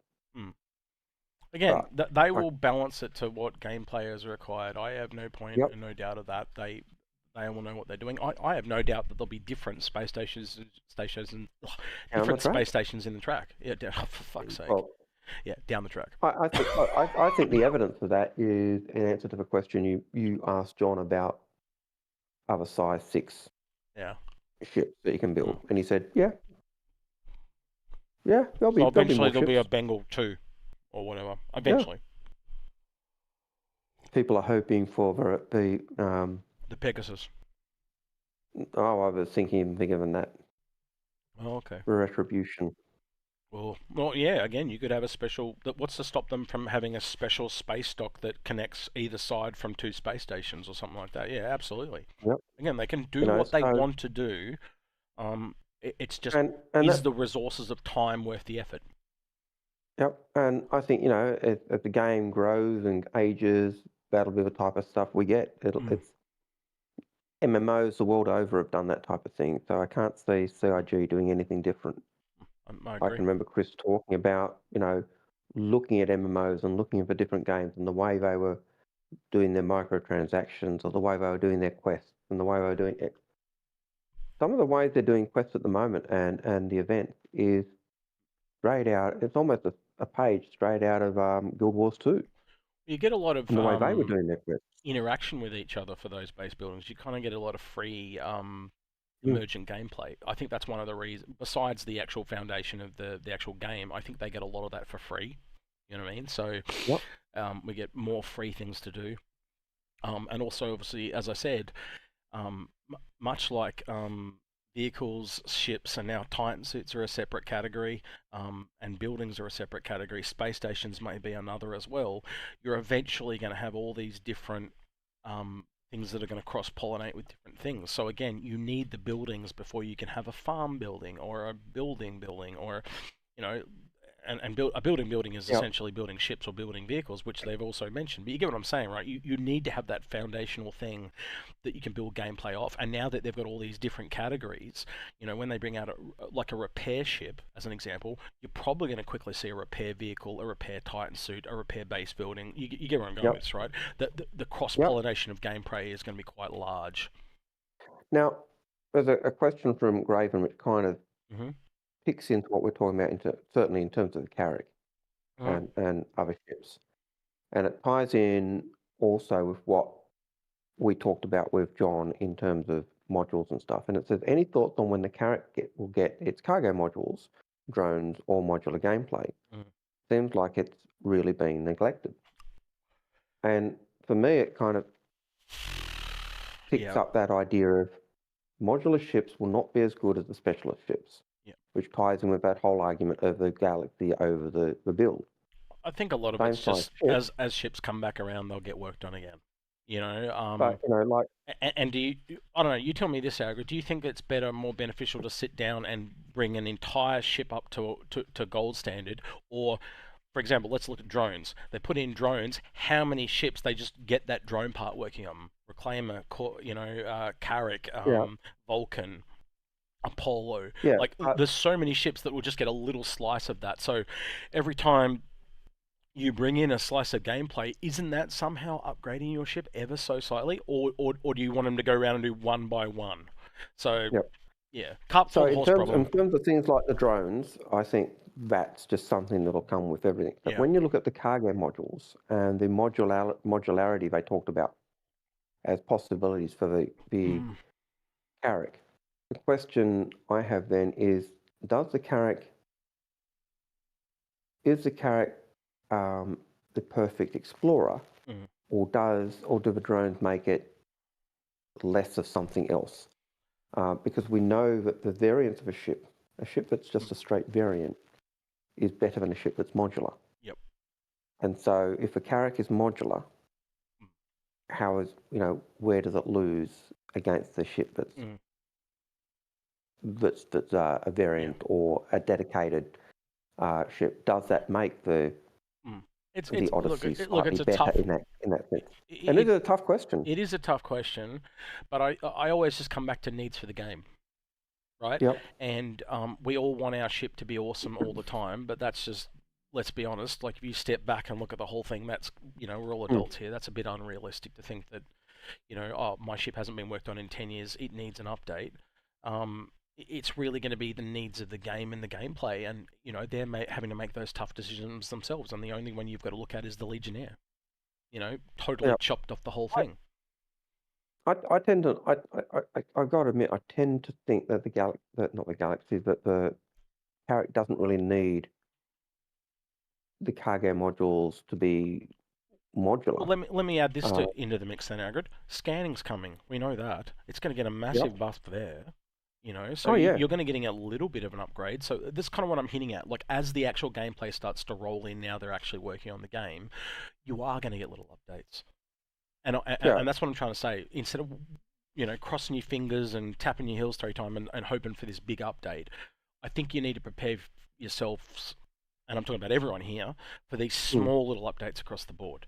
And then, you know, maybe once a quarter we'll get it, you know, they'll focus on repair or medic or whatever it is, and that'll be the repair patch or that'll be the medic patch, and that's where you'll see bursts of stuff happen. So obviously, let's just chuck it out there as an example. They do a repair one, you'd probably see a repair ship come in, or updates specifically to the repair ships, all those repair ships coming online, just as an example. Or the module, or the drones on the Carrick Yeah. being the repair drones. And you can kind of see And- that and I a little get bit that. already with the building stuff. You know, we're getting the build Yep. and we're getting the FM, but they've also showed that 12 months from now we might get the Pioneer, or you know, now they're going back to do the Galaxy and stuff like that. So it is Well, going there to be was a this kind of slight- cool unfolding thing.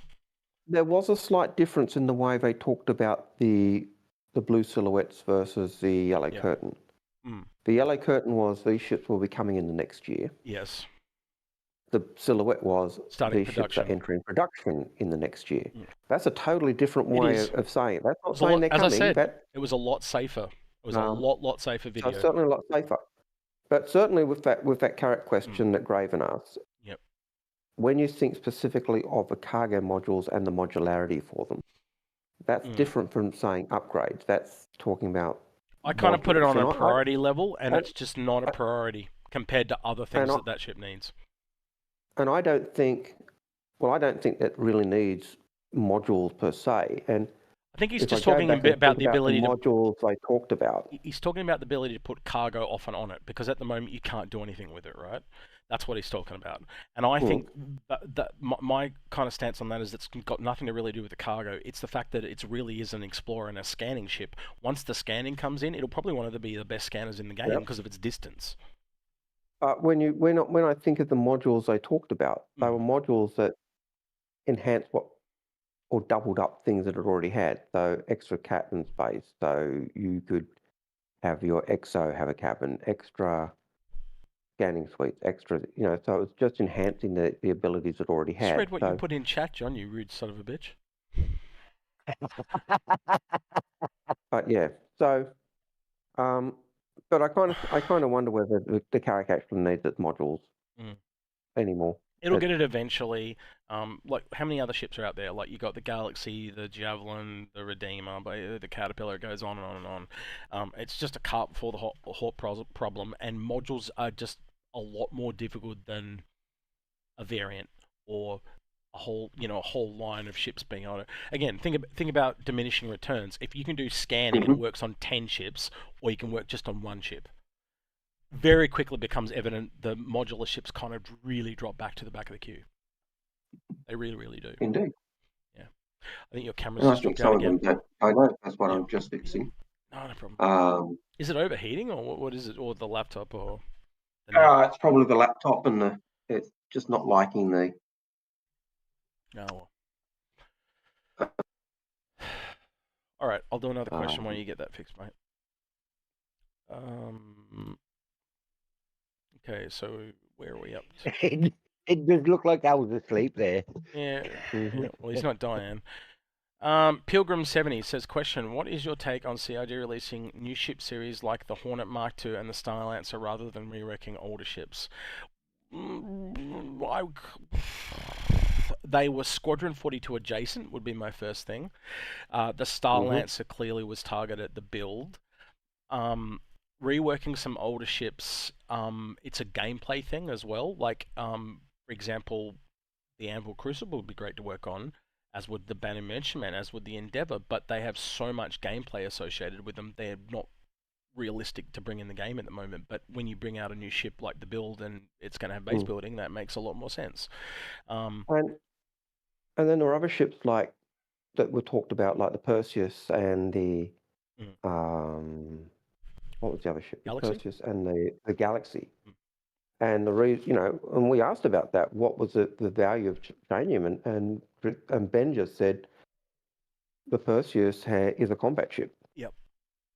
And so it's easier to work that into the game because combat is already in game. Same as a cargo ship. Whereas the second you bring in a ship that has other capabilities of other roles, then it becomes a different kettle of fish. It was a cool little Reddit post this week that someone put up where it was he wants to have a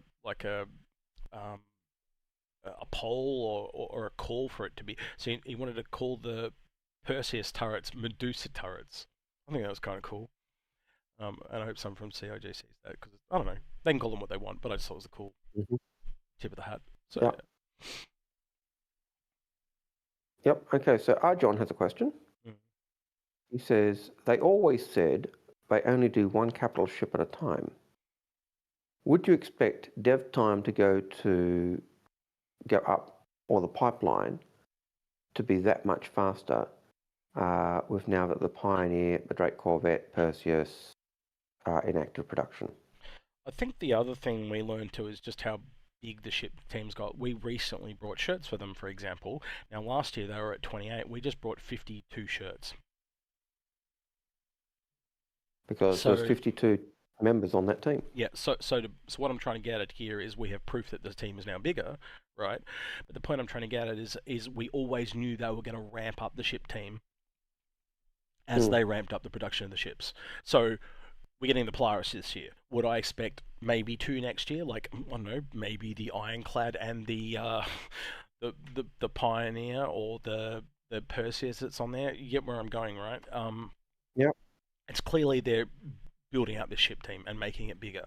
Now, does that mean, does that mean essentially it's twice the size of it was last year? It kind of is almost twice the size. Like if they got to 60, or technically it would have been 56. So if they had 4 more people, it would have been double the size, right? So the point I'm trying to get is if they can add another 28 next year, you get where I'm going, right? I don't know what the size is that they're going for, but you get my point, right? Like, can they get to the point where they knock out 4 of these in a year? Possibly. They knocked out. They told us that it was 8 people full time on the Polaris, and they had a lot of onboarding this year. So now you take those onboarders. You see where I'm going with this, right? So let's say we take 16. Right there, there's another 2 Polarises next year. Yep. Yeah, so we don't know how they're allocating resources out, but we know there's more people working in the teams. Yep. I think the only other team I heard a number for that was as big was the QA team, which was I think 55. Yep. I think the other thing we heard too is they like to rotate people around too, so they don't get bored on the same thing, which is fair enough. Like you'd get sick of seeing the same shit every day at your job. So one day you're on RSI for a month, and then the next month you're on Drake or whatever, or maybe you're just a really good artist and they put you on one ship on your own and give you a bit of design freedom, which sounds like what they're doing with the guy on the one we were talking about earlier. And sometimes someone has just a flair for that particular design, so you let them go to town. Sometimes someone is batshit crazy and in a good way, so you say go for it, show us what you've got. So there's lots of different reasons or ways they go about it. I think the hard thing for us as content creators who aren't with CIG, who aren't employed by CIG, is that we don't always have our finger on the pulse. We don't always know exactly all the information. We're joining dots from all the stuff we hear, and I think that means we get close, but we don't always understand why or what. I think that's another reason why we always put the questions out to other people and also work in a group.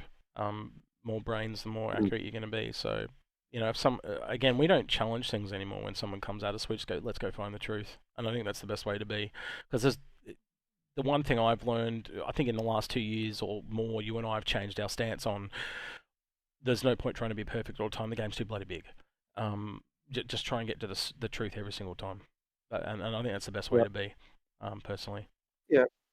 I find the easiest way to say, look, I can't remember. It is. I think it's this way. This is how I remember it. Yeah. I could be wrong. If you think it's wrong, find it and tell me, because I'd like to be corrected. But, we will stick to our guns sometime when we both think we're on the same. Like when you and I are both remembering it one way, and there might be a whole crowd of people against us, we'll still stick to our guns until we find which way it goes. That's just when we're pretty definite we're right, and there are times we're wrong, and there are times we're right. And I was human nature. When we were doing the Redeemer, I was confident the Redeemer, when it first came out, had beds. And yep, and you were right. Rachel and Paul said, no, it didn't. And I could have sworn it did, because I was so small. They were tiny as shit, but they were there. They were tiny as shit. They were. It didn't look like beds, but they were there. Yep. And and I felt, I did remember, I wasn't going crazy. No, I think you're past crazy, but that's fine. Yeah, insane is probably the true thing. But it was, we're doing that all the time, and sometimes we're remembering correctly, sometimes we're slightly off. All right. Sometimes. Next question when you're ready. Yeah. Anyway, Albert, Artemis says, Artemis TGM says, question. First, hi chaps. Hope you get home safe, X. What about me? How do you guys feel about? Well, eventually going home. How do you feel about an Anvil heavy frigate? Oh, I will. I got a visa. How do you guys feel about an Anvil heavy frigate with a design inspired similar to a Strident class United Nations UNSC ship? I think they'll do what the game requires. I think they're going to go down the gameplay route.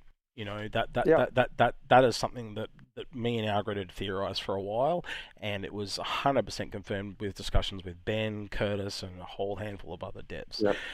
You see the gameplay coming.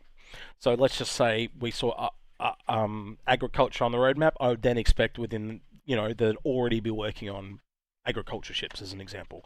I just remember when we mentioned farming and people laughed at us and said no, and then in the presentation they talked about farming and I just went. Well, we talked about liquid solids and gases with the professional point of view people, and literally in the ingredients it was saying solid and liquids. The only one that wasn't there was gas, and I had that confirmed later by another dev. So we called that, and that was nowhere. Absolutely nowhere. And then there was the when we talk, I think it was John and we were talking about ships in every profession, so a size of ship in every profession, and John said, but not every ship will. He said, yeah, that's the goal, but not every profession is going to have a capital ship. Exactly.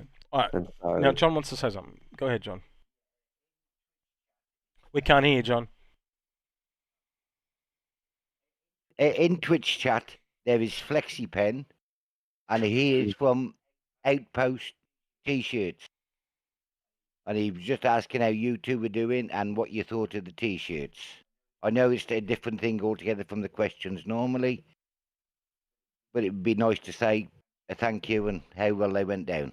Yeah, they were really good, man. Really well received. Everyone at CIG really liked them. I really liked them. I think Algared was the same. We've been singing your praise about the quality, for sure.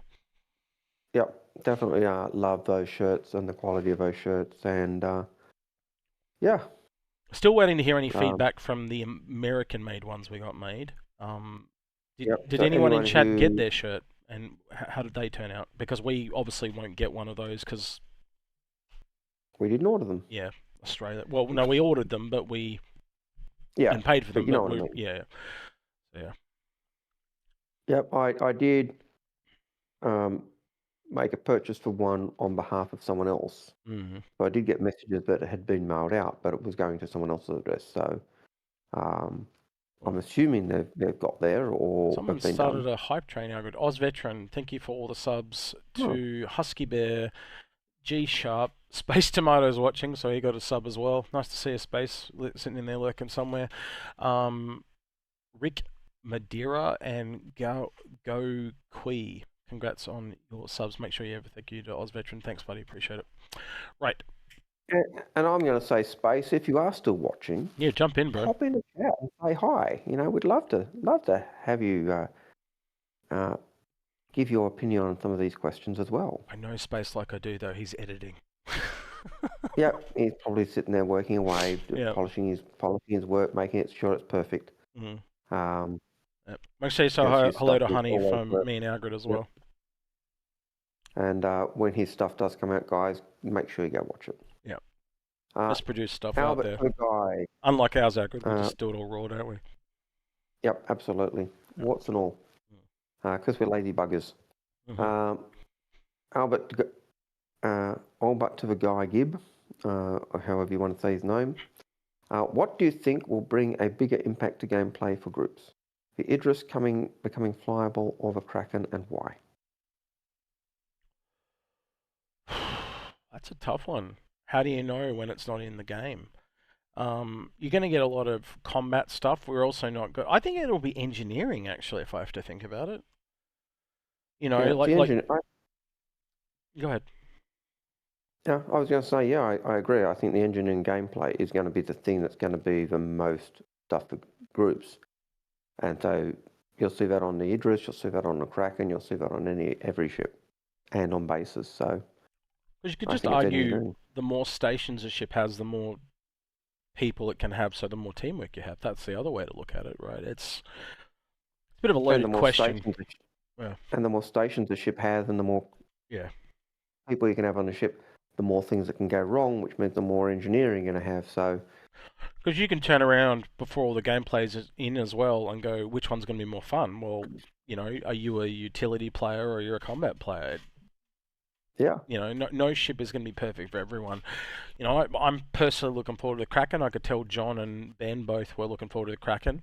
The Aegis is probably old hat for them yeah. at this point, being in Squadron and stuff like that. But I don't think the Idris, you know, just us being able to get on the Idris this year has been exciting for some people. So Yep.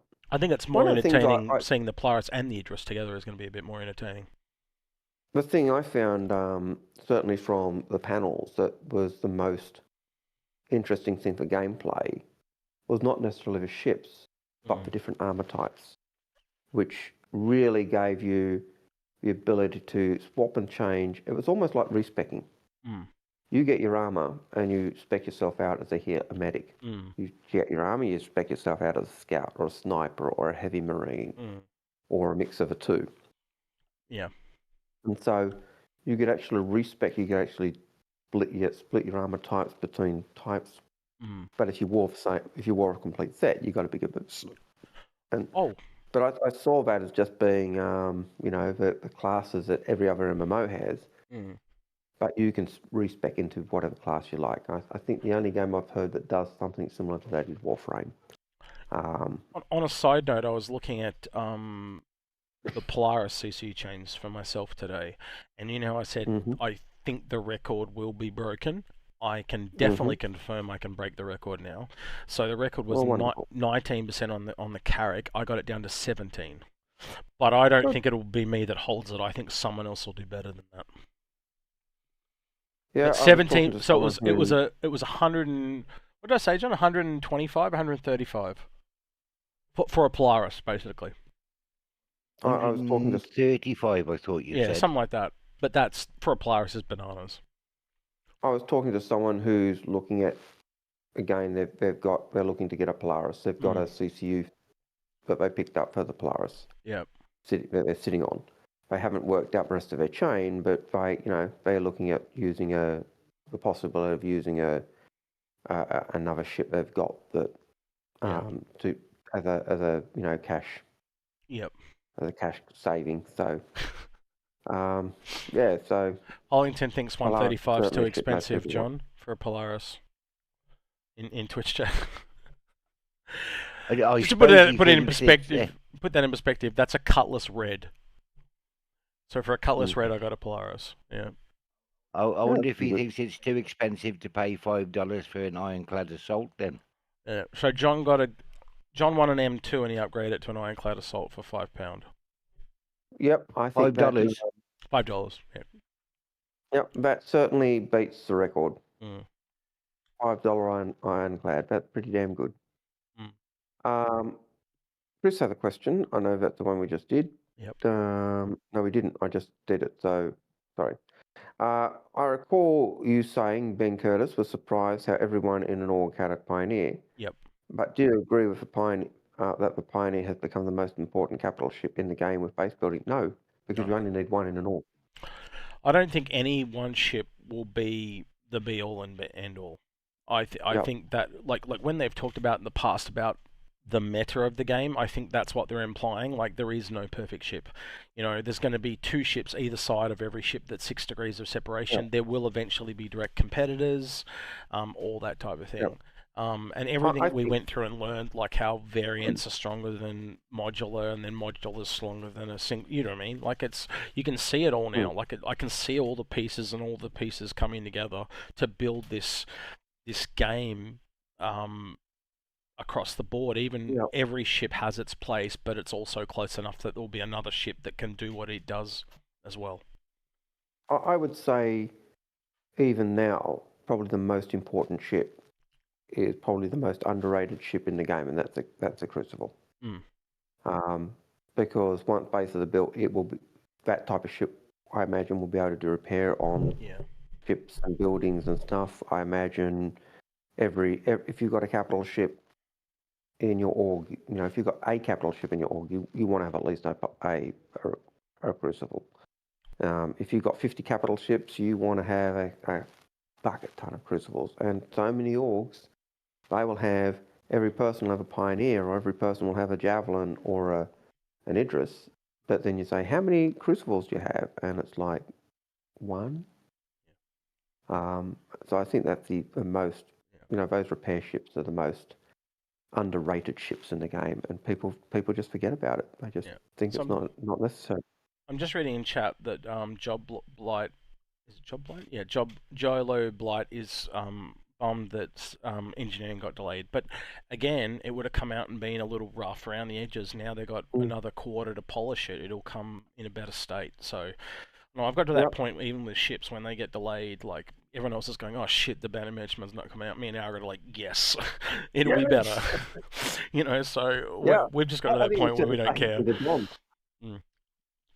I think we said the same thing to John and Ben. We're talking, and we're saying so many people don't get that when they're delayed, that they come out at the new gold standard. And you look at the Zeus. The Zeus is the new gold standard for ships. Yeah. So anything coming after the Zeus is going to be up to that standard. Yeah. And so I'm quite happy for my ships to be late. I'm quite happy for any of the ships I've got, whether it's an Apollo, an Aurora, you name it. I'm happy for them to be delayed and not be worked on, because when they do work on them and bring them up to a new gold standard, they're going to be awesome. Yeah. So. Yeah, also reach out to me if you think you can beat $135 on a Polaris. I'd just be curious to know. I don't think I'm going to have the record. I theorize someone could potentially get it to 15%. And I got it to 17. So if you can get it lower than 17, which is 135, let me know. But that is pretty ridiculous. So, but I do expect someone to beat it. So we'll see. Another question? James Todd Lewis says, question, did CitizenCon fall flat for any solo players you know? Did they feel a little left out by the focus on orgs? That's kind of what I was talking about with some of the content creators. They were a bit miffed that it was very endgame and it was very org-based, but like we've been saying that for years, it's pushing you towards, if you want to do endgame, it is more focused at playing with other people. And let's be honest, tell me an MMO that hasn't done that, Algared. Yep, that's right. Like, I'm not a massive MMO, or not a massive end game Zerg type stuff player. I hated the idea of Eve, but I can certainly say I certainly didn't feel left out, and I certainly didn't feel there was too big a focus on orgs. What I felt was this showed a development and a series of steps I could take to do what I wanted. I could be my solo builder. I could decide to get into combat and do my loops and build up to getting my Hornet. It's a gradual progression, though. We've talked about this, haven't we? But if I want to do group stuff, then I can go even further, and it's just a matter of where you want to go. Even if you look at, say, something, let's take the mining, the example of the Prospector. They're teaming you up with one other person in the Expanse. There's a small friendship that'll, you know what I mean? And then the next thing you know, it's you and that guy in a mole. Yeah. You see where it goes, right? It's just going to be this natural progression thing. You're going to meet people that you like to play with and go from there. And if you decide to do it by yourself, that's great. Yep. It means you're taking your stuff, you're doing your mining, you bring it back to your hangar, you're leaving it in your hangar, you're going up again, and eventually you're bringing out your Arrastra or your other mining, your refinery, and doing it all alone. But even if you take the game out of it, look at all the people you and I've met along the way. Yep. We met all these people, and like I met Jon, I've met all the people John plays with, like, so like gets like, and Yeah. you're all grouped in, and it's going to be no different. And if you don't Yeah, have any like, friends, then that probably says a lot about you. well, you saw, you saw and you see people who you've met in game or at Bar Citizens or in orgs, and and there are people in Southern Cross Alliance who, when we do get a chance to get together, I love it. I really do enjoy meeting up with them and being able to sit and chat and have a beer or chips or whatever it is. And that is a result of following Star Citizen. Not even necessarily playing Star Citizen. A lot of those were done before we had anything beyond Arena Commander. But yeah.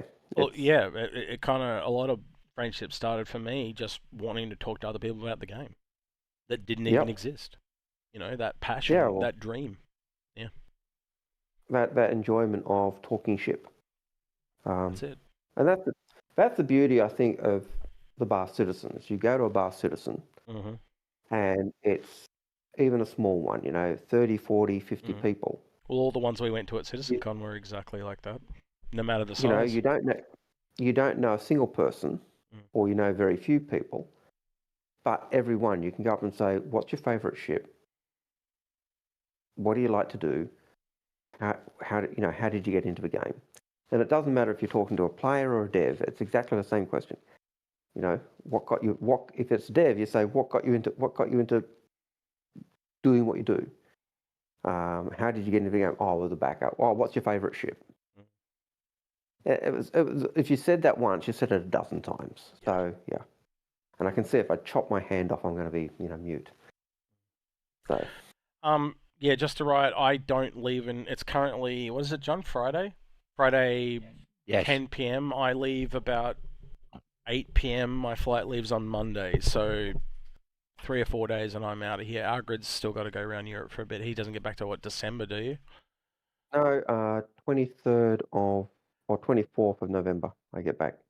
So you'll just be getting back as, the middle of AIE or just at the start of AIE? Something like that, yeah. Then I'm going to put him to work. Yep. He'll be an evil man. It'll probably be okay because my sleep pattern will be totally ruined, so I'll be right. And I don't have work, so that's even better. Yeah. I am going to try and do a few more gameplay streams, I think, when I get back. I'll start kicking stuff off, and even if I'm like later at night, so midnight to kind of 6 a.m. type of thing in Australia. So even if Algared can't make it, I may just get on here and do questions with you guys or play a bit of the game and stuff like that, and we'll do a bit of Twitch and YouTube type things, just test the water. We'll see how it goes, and if it doesn't work out, it doesn't work out. If it does, it does. We'll see. So I'm gonna test the water a bit when I get back home. Yeah, well, I'm hoping, given that I'm not having to work when I get back, because I'll still be on long service leave. I'm off until January, basically. Yeah, well, you're welcome to join me. I will have a chance to. It looks like he should have retired. Looks like he has retired. It looks like fucking Prime Minister. I'm just waiting for an Uwu girl to walk in the background or some butler or some shit. How many times do you accuse old man Hurston of, well, the pillow back there on that bed, that the imprints are actually naked girls. So I don't want to know what he does in his own time ever again, John. I am done. All right, yeah, no more questions. I've got the worst visuals right now. Yep. Well, somebody did ask if he was actually in a blue bordello. Oh, well, no, it's just the decor that they've got in this room. The wall opposite me has wallpaper that is whitewashed. I'm still surprised no one's figured out why he's going to Paris. Anyway. Shut up. I'm going to Paris for Napoleon's tomb. And... yeah, sure you are. Right.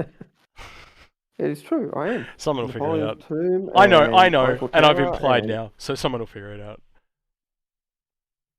Execute, you're a bastard. That's my job, But Algared. Yeah, I'm just figuring that out now. All right, next question, please, mate.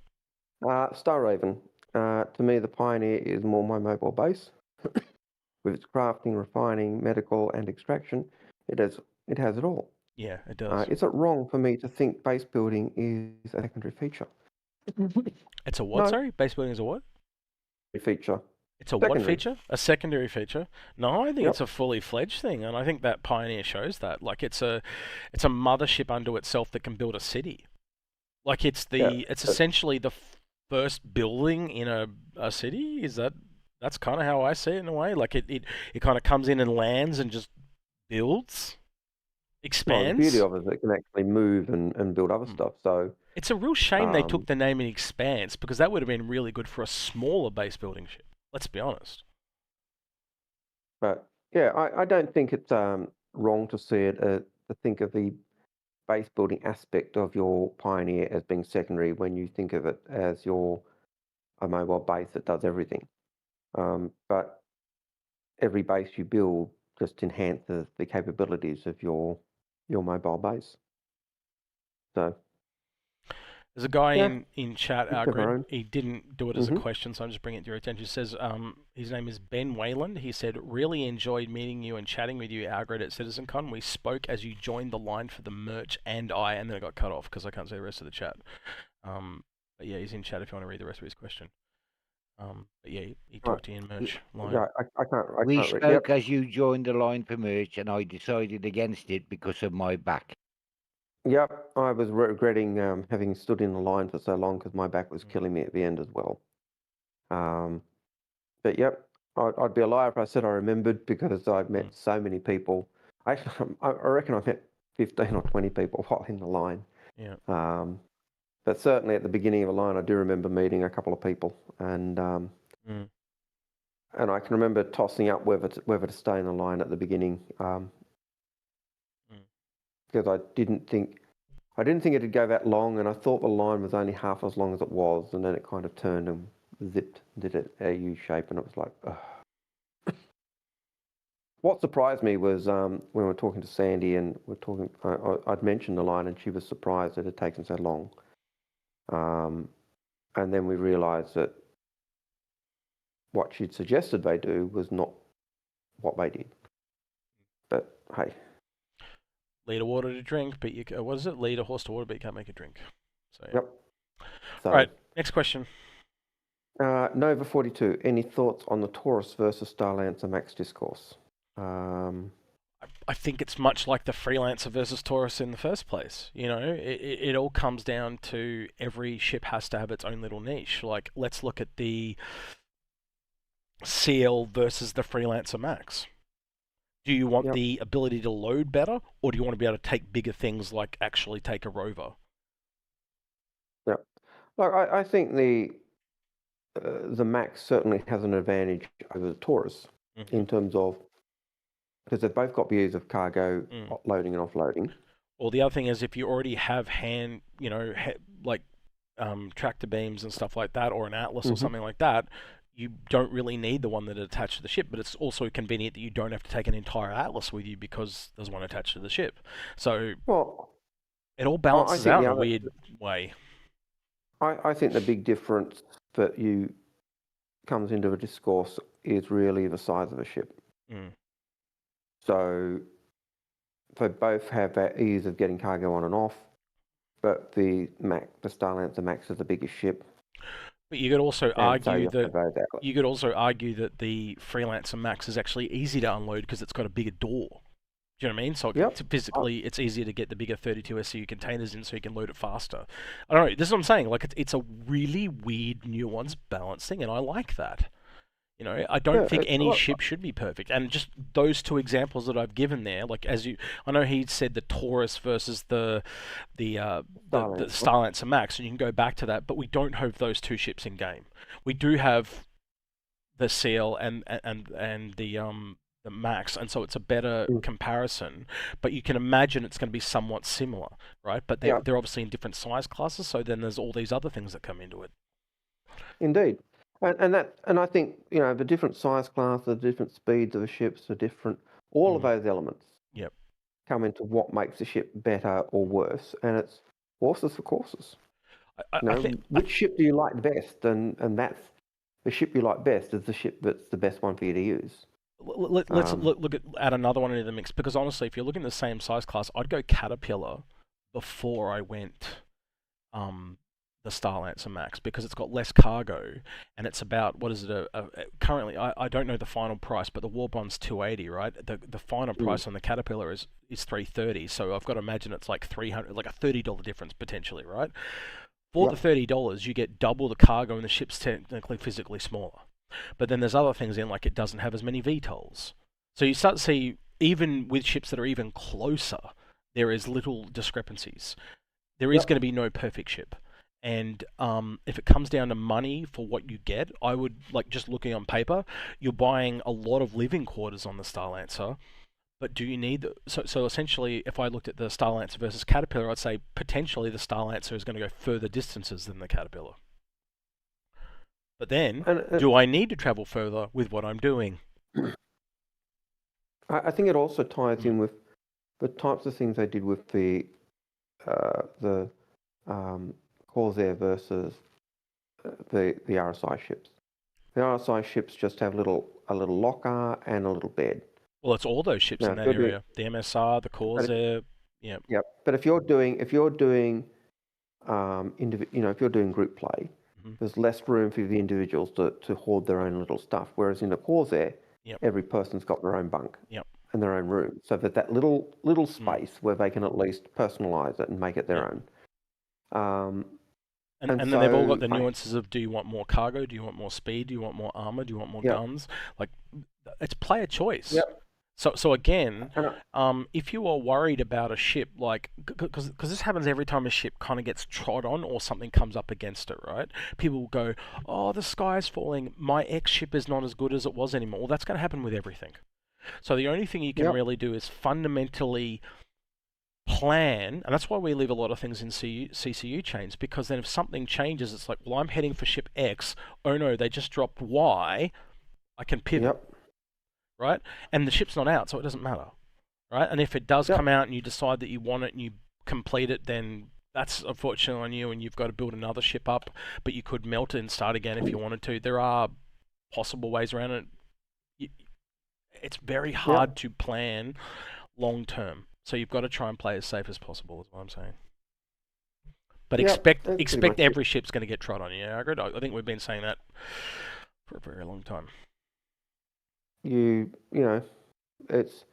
I've always said, if you're going CCU chains, you don't apply for CCUs until you know this is the ship I want, and nothing's going to change that mind. And if you don't know, then you don't touch it. You just leave it in CCU chains and get ready to pivot. And that's why we also talk about those things like every ship in every size and category type of thing, because that's why I've been theorizing gas collectors and refinery capital ships, because we know the Starfarer is a thing. We now know that the Pioneer can extract from the ground, things like that. So they've kind of alluded and pointed to these things. We don't know what they're called. We don't know what they're going to be exactly, but you can at least plan for them, right? And it's the same thing with, like, did you honestly see the BLD coming? I didn't, right? And most people didn't. But again, you've got to assume that there's going to be other ships in the wheelhouse of other ships, is what I'm trying to say. And in fairness, we didn't think that. Yeah. Because we already had a ship in that size. We expected a bigger ship to come. Which is why we asked that question that rocked the whole boat. Yeah. It was literally, now that, you've got two ships of the same size that are base builders. And there were two things that came out of that. One was, the module hasn't been sold, so we're not obligated. But two, even if it was sold, it's a modular ship. It's not as good as the variant. Yep. And so you had those two things to consider and take forward. It kind of hints in a way, Algared, that you could kind of expect you're going to have these three levels. You're going to have these niche individual ships, you're going to have these modular ships, and then you're going to have a variant that kind of breaks out, and you kind of get these three levels. You know what I mean? You kind of get, it kind of almost goes modular, variant, and then the soloistic specific, and I'd almost see that as quality levels of different Bespoke, things. variant, and Yeah, and modular. Yep. that's it. Yeah. Yep. Yeah, 100%. Yeah. So, and that'll probably get more and more common as we go through. You know, that we may see more. Well, again, we've been seeing it across the years: modulars, variants, and bespoke. Yeah. That's a good. I'm gonna have to remember that word. Bespoke is the exactly right word, by the way. Good choice. But when Ben and John were talking about that, I was thinking, yeah, that makes perfect sense. The modular ships give you more variety, give you that ability to pivot to different things you want to do. Yep. But at the cost, they're not as good as the ships that only do that. Yeah. And that made perfect sense. And so I wasn't really. I'll be honest. I wasn't phased or worried or concerned overly that the Galaxy was going to be less than. No, I definitely think it would. Even if we got it, again, it would get if it's taken from one area, it would be put into another. So yeah, you might have brought it as a base builder, but it might turn out that they turn into an agriculture ship or something that is completely more unique. Well, you just got to. It's still got manufacturing. Yeah, but you get what I mean, right? I'm trying to say is they're going to move things when they need them to go for gameplay reasons, and the game's got to come first. That's just it. It is a bit of the risk we take, and it's again why I'll always kind of recommend leave things in chains if you can afford to, because it gives you the flexibility. Again, I picked up a $5 CCU to the Galaxy, and whether I use that later or not, I also will pick up a one to the build, you know, and so I've got options. It's also why I think CIG have always had the buyback option. Yep. Or the melt option, so that if you've got a ship and it ends up not being what you wanted, you can melt it and put those credits into something else. That was always the idea. It wasn't necessarily you melt it and put it into buyback that you can, as a bank. It was always the idea that you can melt the ships that you realise you don't need, or you want to upgrade to something else. So, yeah. Anyway, Stimpack Steve has a question. We have to thank Stimpack Steve because this is his laptop. Thank you, Steve. Appreciate it. Yep. I have to give it a polish off and a clean off and send it back to you before I leave on Monday. Yeah, so he says, do you own the Pioneer? Algared does, I don't, and I'm not sure if I need it or not anymore. And that was the next thing. And what are your thoughts on the Pioneer? Great ship. Yeah. Just like every other ship. I actually think... Go ahead. I actually think the changes are really good compared to what it was. Yeah. So I'm happy. Yeah, you've also got to, it's all the typical things like, do I have enough people to crew this thing? Do I have enough people to feed all the resources to this thing to build an entire city? And it has become very clear that Pioneer is heavily aimed at one ship for an entire org. Like the way they talk about it, it is the most niche ship I think we've ever seen, as in it is clearly tailored in an org. And a fairly large one at that. But by the same token, if you took a ship that was roughly the Orion, as an example, that can probably get away with a lot more than the Pioneer. I think they almost need to talk about how niche and tailored some of these ships are when they sell them, but they obviously don't want to do that because then they make less money. No, I don't think that's necessarily true, because they did that when they talked about the Javelin. And the Javelin still sells like there has been ones, but like again, when was the last time they actually talked about the Javelin? 2014? Like it's been a decade. So it'd just be nice if, when you're spending thousands of dollars, like I'll give you another example, the Odyssey, right? Totally mismarketed. Yes, it is an explorer, but it's not a traditional explorer. And you've treated your audience like they're dum-dums. And we're not dum-dums. We are all especially the hardcore group, we're very well informed, and it was really obvious to a lot of us it was a survey ship, right? But if you'd sold it as a survey ship, I actually think more people would have brought it, not less. Right? Yep. Like it's not, if you're going to put lipstick on a pig, at least tell us it's a pig. Don't try and make it into something it's not. And I think they underestimate how excited people get for different gameplays of ships.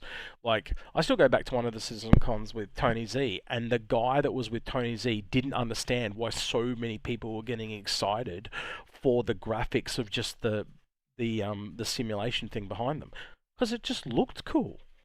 He literally says, if you go back and watch the clip, he goes, I don't understand why they're cheering.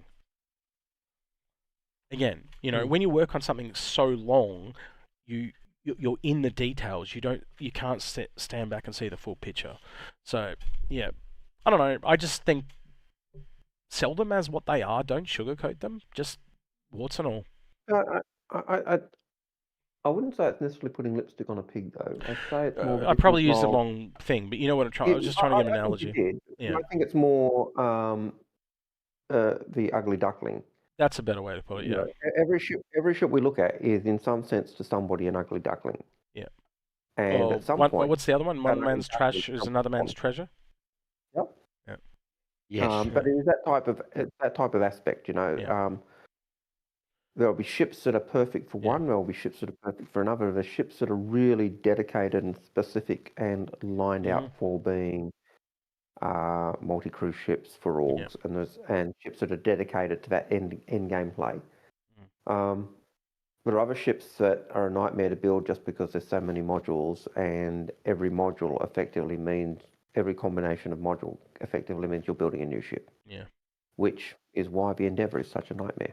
And I wouldn't be surprised to see them parcel that off into 3, 4, 5 variants. Yeah. And say, no, that's what it is. Because it's just a nightmare. And let people pick which one they want. Yep. Or which 2 or 3 or whatever they want. Yep. But Nova 42. Do you think the better crew amenities of a Starlancer Max will have an effect on NPC crew? If so, what kind of effects? I think if they've got better bedding and better rooms, that'll make them happier, which means they'll perform their job better. They won't be tired, they won't be grumpy. I think they basically had so much space on the Max variant, that's why they all have double beds. I think it's as simple as that. Yep. Unfortunately, But I think, if you got an individual room, and you've got NPC crew, the fact they've got that place to go away, the fact they've got their own room, the fact they've got all of those things that have a positive effect on people will have a positive effect on the crew. What effect? It makes, at some point they'll do their job better. They might be more rested. They might be, but it'll be little things that just maybe in a crunch time come up, but. No, I read this somewhere. I can't remember if it was on Twitch or YouTube. I can't remember who said it, but one of you did. And it was something about AIE. Someone said something about AIE. It was either in Twitch or YouTube, and I missed it, but it triggered something in my head, so I apologize to whoever said it. I'm trying to give you credit, but I can't remember your name. So what I was looking at the other day with John and a guy called, what was his name? Paradise. He was a German fellow. We were looking at this jump point, and if you go right to the end, Algared, as you often point out, like the Kovalix ad from last time, is when this loads. I'll give it a minute. Yep. It's that very last jump point that came out, I think. Now, this is clearly for AIE and AIE colors, but when you read that, and I read this out to a few people, what do you want, John? Taking dog for orc? No problem. What's the first thing you think of when I say the next frontier? Oh, jump point. No, Nyx. The Nyx frontier. Jump point. Yeah. So I think possibly we might hear a bit about that at AIE, hopefully. It was pretty damn polished at CitizenCon, let's be honest. I kind of had already hinted or thought that, and even said, what if we get Pyro and Nyx at the same time? Yep. And I know people back then were saying we were nuts to even suggest that. But I think CitizenCon kind of puts it on the board that it could be a possibility. Will we see it? I don't know, but hey, wouldn't it be nice if we did? Yeah, I'm not sure who said that, and I do apologize. Oh, here we go. Does this year? So it was from the Asali. It said, does this year's IE color scheme tell you anything about the possibilities of upcoming ships? So yeah, that would have been a question we got to eventually, but it's jumped the queue because it triggered my head. No, the color scheme is pretty meh, to be honest. It's basically blue and purple, where last year was purple and teal. and considering Invictus is blue, it's pretty meh. So yeah, but yeah, that the next frontier, the next frontier, I think it's pretty close. So yeah. Anything there to add, Algared, or are we going to go on to the next one? No. I'm just trying to work out the next bit. I think the next question is a comment. Yep. So I'll skip that one. Carlos 72. Do you think base building will be done as a tier 0, or will it come full implementation in one go? No. I think we'll see it brought in stages. Yeah, absolutely. The Pioneer's not going to be out at the same time as the build and the SM. Yep. So yeah. No. And the simple fact that building a star base is going to take forever to grind through all the little bits and pieces you want to do that. Nothing in this game has come in one hit. It's always come in pieces. And it goes back to that whole jigsaw thing I said to Algared. I said, put it this way, and I'll real brief explanation of what I'm talking about with the puzzle thing.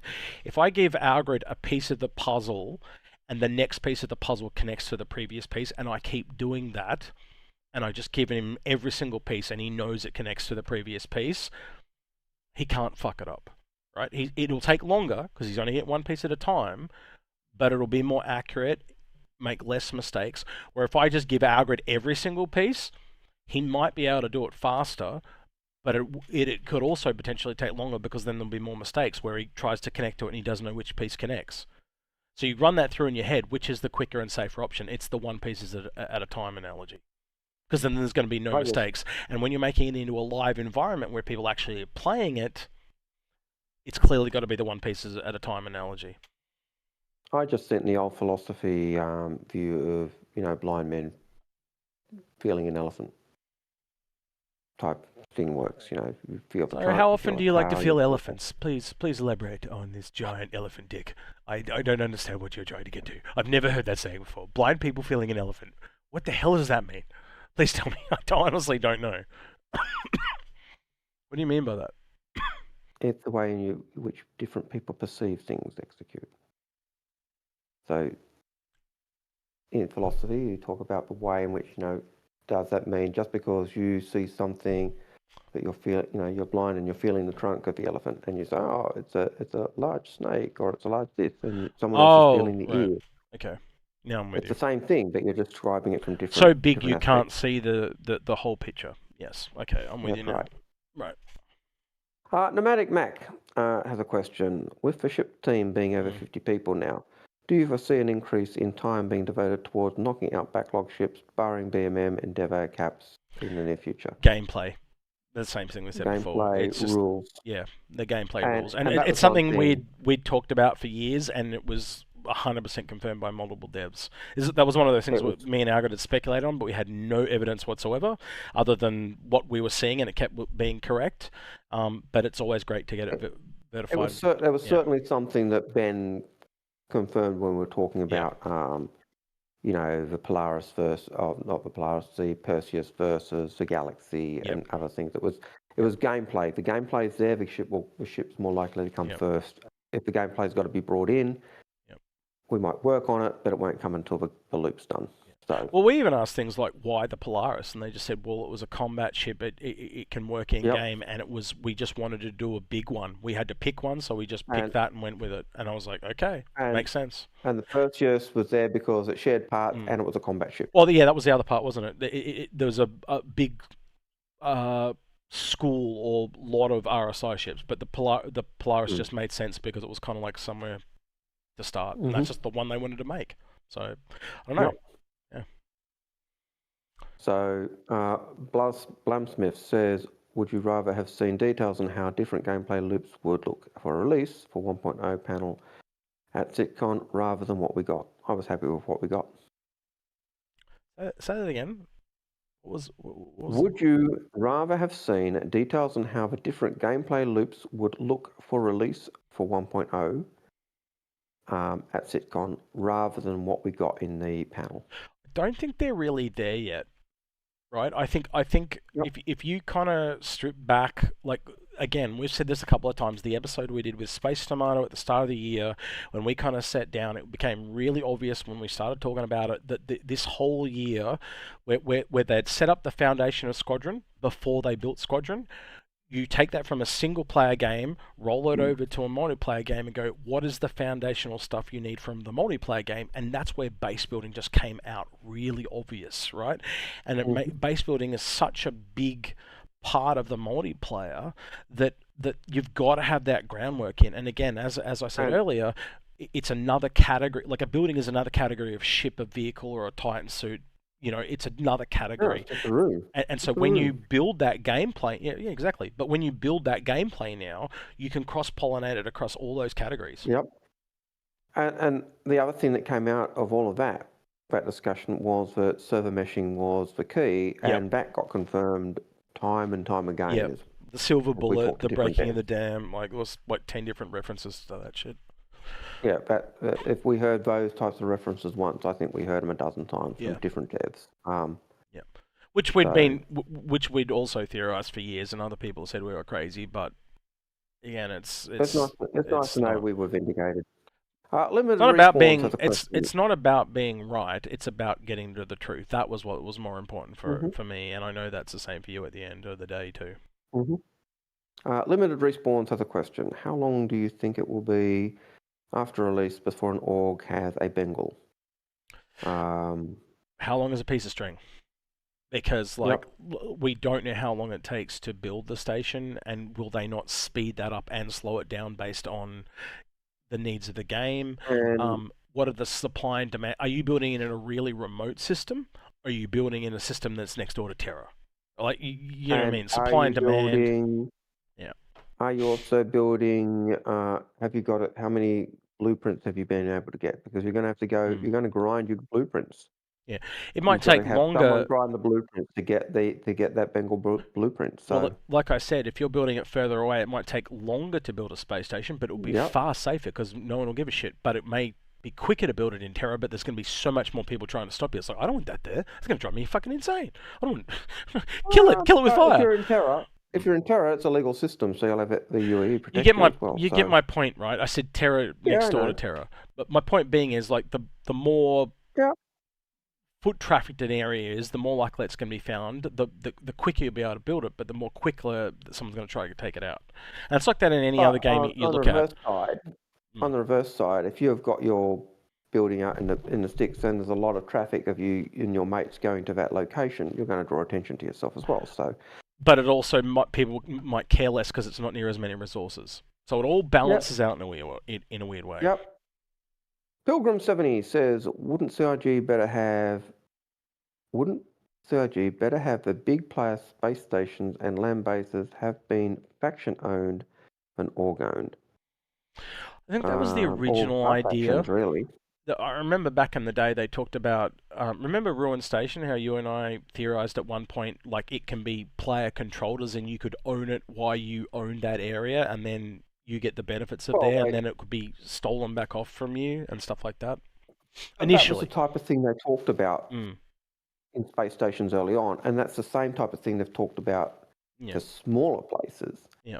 But what was interesting was the way I thought was the way you suggested a group of orgs or a faction of groups of orgs could get together to build a space station, which is effectively what Ruin Station is. Well, that's kind of what alliances are too. You know, like they talked about that in a social panel. But if that alliance that's built this station falls apart, then you're going to have those alliance members fighting over that station, and the winner will be the one who takes all, or the whole thing will get destroyed and blown up. So, 6 of one, half a dozen of another. Shinobi Trip.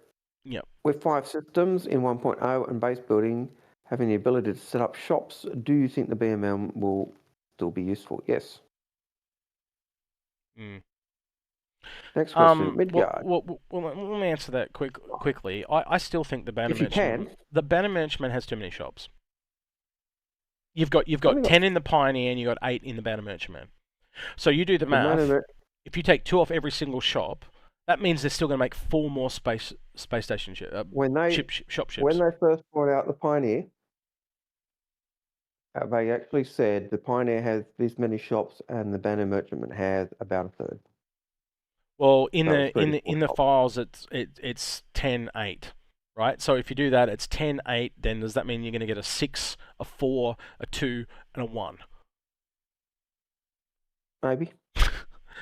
And that said, though, I have said this to you in the past. The shop ships are probably the most. Versatile is not the right word. Like the need of many different manufacturers more than any other. Like I can see the need for a Drake one. I can see the need for an Origin one. I can see everything in between.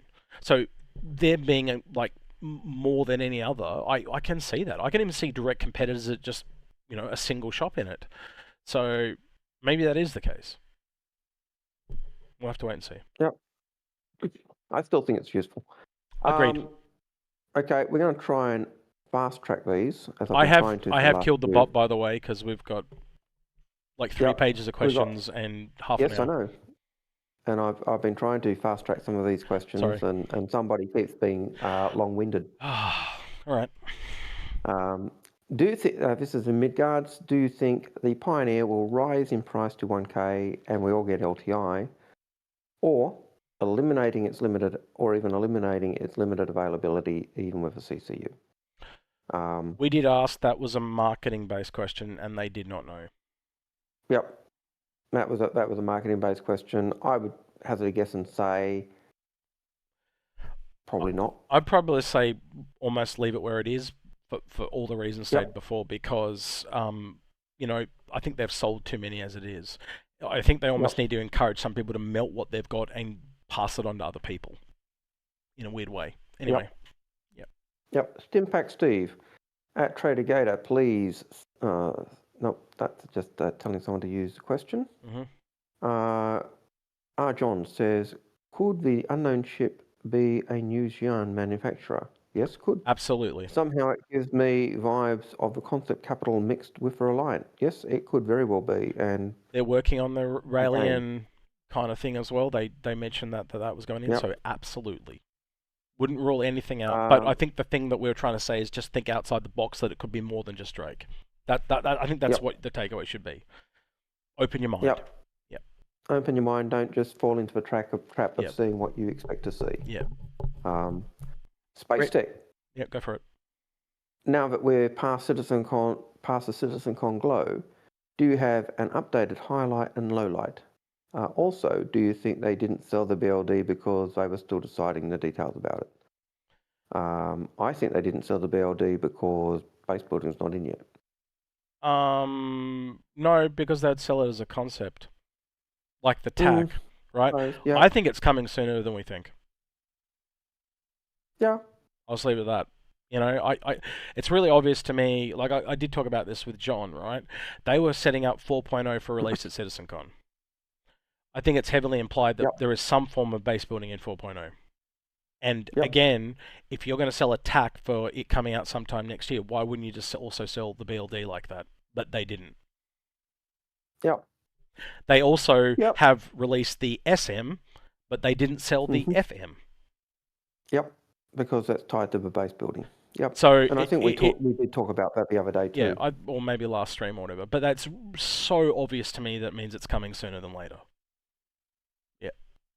Because they would have just put it up as a sale as a CCU. We could be absolutely wrong and they sell them as CCUs at AIE because they've now realised it's going to take longer than they thought. But again, realise they had websites for the TAC and the Max, none for the build. Yep. Stimpack Steve has a question. Did Jon Citizen leave CitCon early because he was unwell? Yes, he did. Yeah. So is he feeling better now? He was better by the time I got back. But he was vomiting and all that stuff. So yeah, he's not here at the moment. He took the dog for a walk. That's what he was telling me when he left. Okay. Yeah, he looks after his dog very well. He takes her for walks 3 times a day, and feeds her she eats better than I do sometimes. Yeah, so. Certainly, he was sick. He was vomiting, but even that night, I think he was better than he had been. We'll ask him if he gets back here before we finish. He should be back before we finish, and he'll tell him himself. Yep. Nomad Mac, what's your biggest hot take for what we see over the next year? More of what was at Lots of good stuff. CitizenCon. But again, Yep.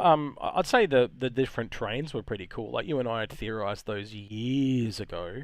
I think the only downside, Yep. and after we talked to a few devs, that came out too, that we want some more alien fauna. Yep. Or is it flora? I always get them mixed up. More alien plants. Flora's Yeah. the plants, fauna's Yeah. the animals. And again, the same thing with the creatures. I wanted to see some more humanistic creatures as well. So I think we will see those both eventually. Yep. Based on I what we think heard. one of the things that I get with the at least the terraform planets is the uniformity of plants that are very similar to what we used to, because we've terraformed them. We've made them into more our environment. There'll be some slight changes, but generally I can understand why they're like that. But on the planets where we haven't terraformed, where there is life or plants or other stuff, then I would expect to see differences and strange and weird and wonderful. Yeah. In a more, but yeah.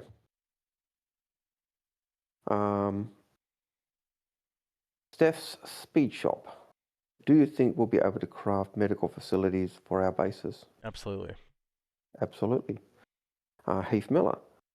With the Polaris coming out soon, do you think it will be released with the option for name reservation? I think that'll be eventually. Like a lot of the stuff they've done through marketing has been testing. Like I'll go back to the stuff they did with the 300 series. Yep. That's all. We want to do this down the line. It's just too much work to do it right now. It's marketing testing. Let's see if it's going to work. Yep, that's it. It was, and I could see name reservation being the same. Yep. Exactly. Kenobi Trip.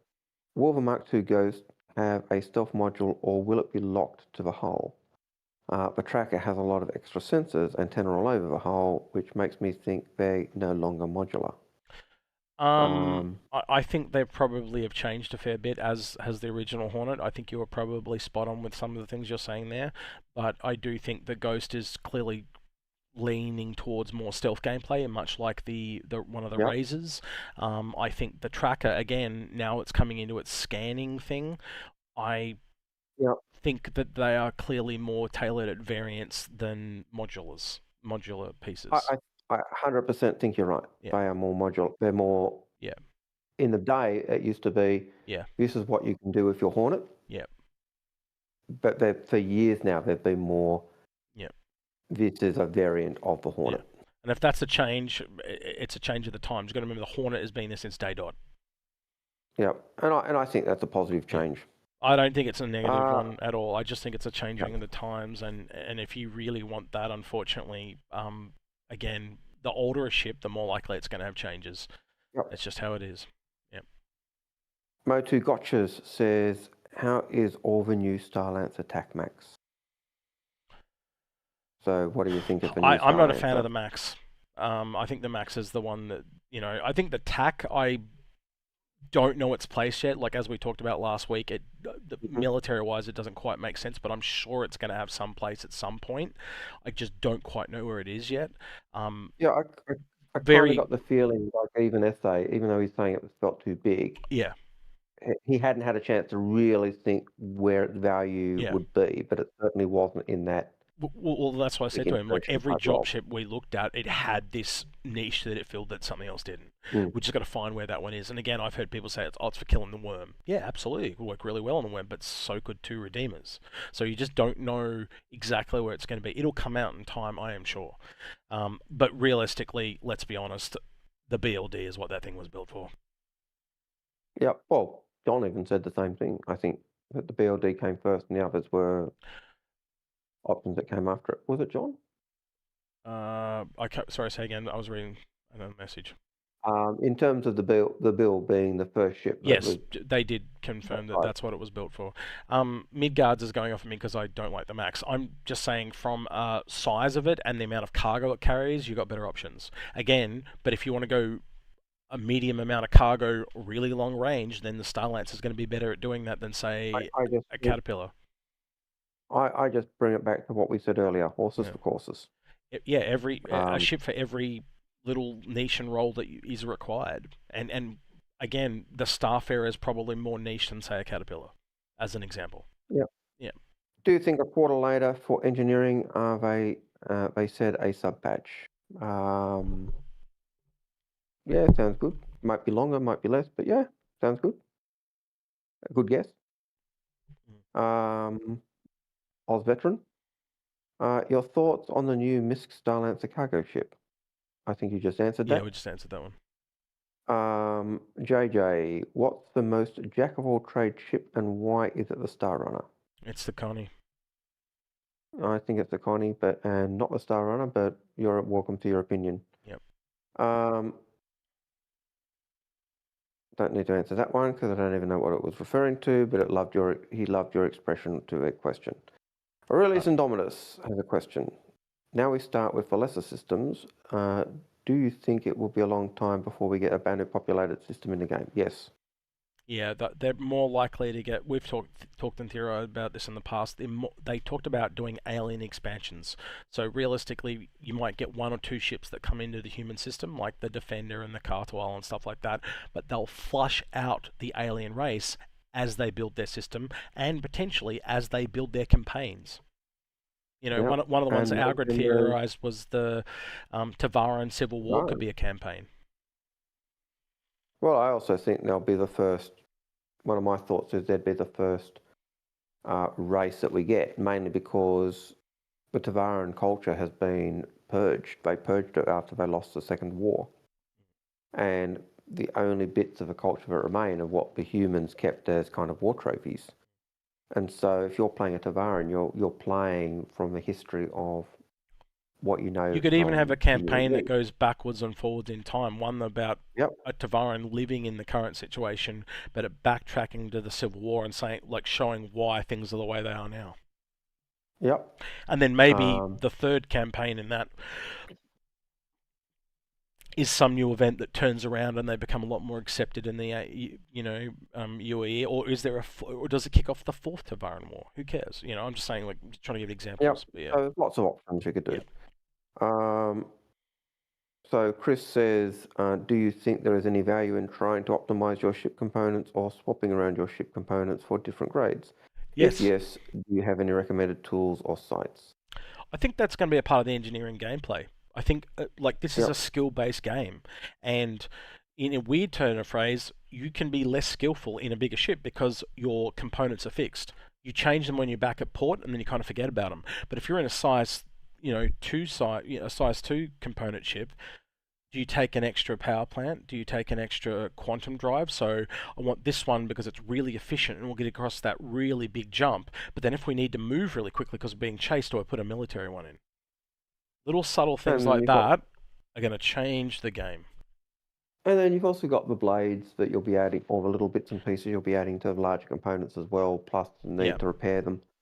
And so it'll come down to knowing your ship and knowing how to get the most out of it. That's it. But if you're looking for certainly at the moment a site that kind of helps you play around with components and look at the options, I think Urkel is probably the one that seems to do the best job of that, and it seems to get updated fairly readily. Real quick, Sandgroper, send it to your link to me. I'm not able to log into the Inforunners account on Twitch. I had a stuff up with my authenticator, so I'm just on my own Twitch account. So if you want me to have a look at what you sent, just send it to me directly on Discord. Thanks. Go ahead, Algared. And I'm using the phone for questions, so yep. I can't see that. Daedalus DGR says, do you think that the buyback will change after 1.0? They've essentially said in the past that they would give us time to move things around before they closed off CCUs and buybacks. So whenever that happens, it would more than likely be after 1.0. I think it'll be after 1.0, or if it is at 1.0, they will give us lots of warning. Agreed. Which most of us will probably ignore because it'll take just like they did with upgrades changing. MO2 Gotchas says, what do you think of the NPC crew drama on Spectrum, where kids expected to solo capitals large ships with full NPC crew? Let's just say it's possible, but should it be probable? No. And again, you know, the more you were always meant to manage NPCs. It was always meant to be that way, you know. I think you'd be able to pull it off, but it's going to be risky as hell, and there could be little bugs and problems that go wrong with AI. That's just how it is, and we also know they've got personalities and all that type of stuff as well. So, with time, yes, eventually I think you should be able to do it, but again, like everything, there's a cost. Yeah. Like I don't know. I think the NPC crews will be a thing. Are we intended to be able to do a capital ship solo with just NPC crew? Yeah. Probably not, but as you said, you could probably do it. It's like people expect that if they're on a 10-person ship and they're with 10 real people, they would make X amount of dollars. But that as soon as they go put the AI in, there's this thing where they feel like I feel people think that they just pay our AI less. So if you've got 9 AI, your cut is going to be the same as if you were with 10 people, as in with 10 AI, it's going to be exactly the same. Unless what? Unless your AI crew are crap, in which case, because they're so useless. But then they make mistakes and it costs you money anyway. So that's right. Yeah, that's right. So 6 to 1, half a dozen of another. Oddly balanced. Cut corners, you cut corners. Yeah. You pay. Yeah. That's what the Hurstons have learned. Yeah. You don't cut corners on your produce. Yep. Officer Rondog says, "Did the Polaris ever have a skin?" No, but it probably will do. Skin at IAE. I'd be very surprised if it didn't come with a couple. Yep. And that becomes our second last question. And our last question is Bitmask64. Has there been any whispers regarding person transport gameplay? Personal transport. Yes, the E1 in the files and the Zeus status were both in the files, and that's about all we've got on them at the moment. And that's what I was going to say. The only things we've heard is basically the ships are in the files. And that was our last question. Yep. All right, I'm just going to have a quick look and see if there is anyone on YouTube we can redirect to. But that is about all I can do. And I'm going to ask, has John come back yet? No, he hasn't. So he's obviously still outside walking Bell. Okay. Just thought I'd double check. Yeah, doesn't hurt. Let's have a quick look and see if there's someone I can redirect to. I can't do Twitch because, again, for the same problem I brought up before. I think Paul might be streaming. Yeah, that's who I'm going to go over to. That's about the only person I can ever go over to on... oh, he is. He's doing Omni Mech Supremacy, so he's playing another game, but that'll do. All right, I'll save that so we can redirect him. All right, with that then, I should be back in Australia by next week, so this should all kind of improve a bit. I don't know about Algared's end, but my end will improve a little bit. Where will you be coming from? Could you roughly guess where you'd be next week? I will either be in Paris or I'll be in Waterloo. Okay. So, Belgium or Paris? Waterloo. I expect to dance next week if you're in Waterloo. Yeah. All right, with that I'll just play ABBA. That's all I'll do. All right, well, don't forget to like, subscribe, ring that notification bell, and thank you to everyone that went the extra mile on Patreon. You definitely helped us get a CitizenCon this year, and this trip they're on right now. Right, with that then, he's been Algared. He's been Execute, and we're out of here. Take care. See you, citizens. Civilians.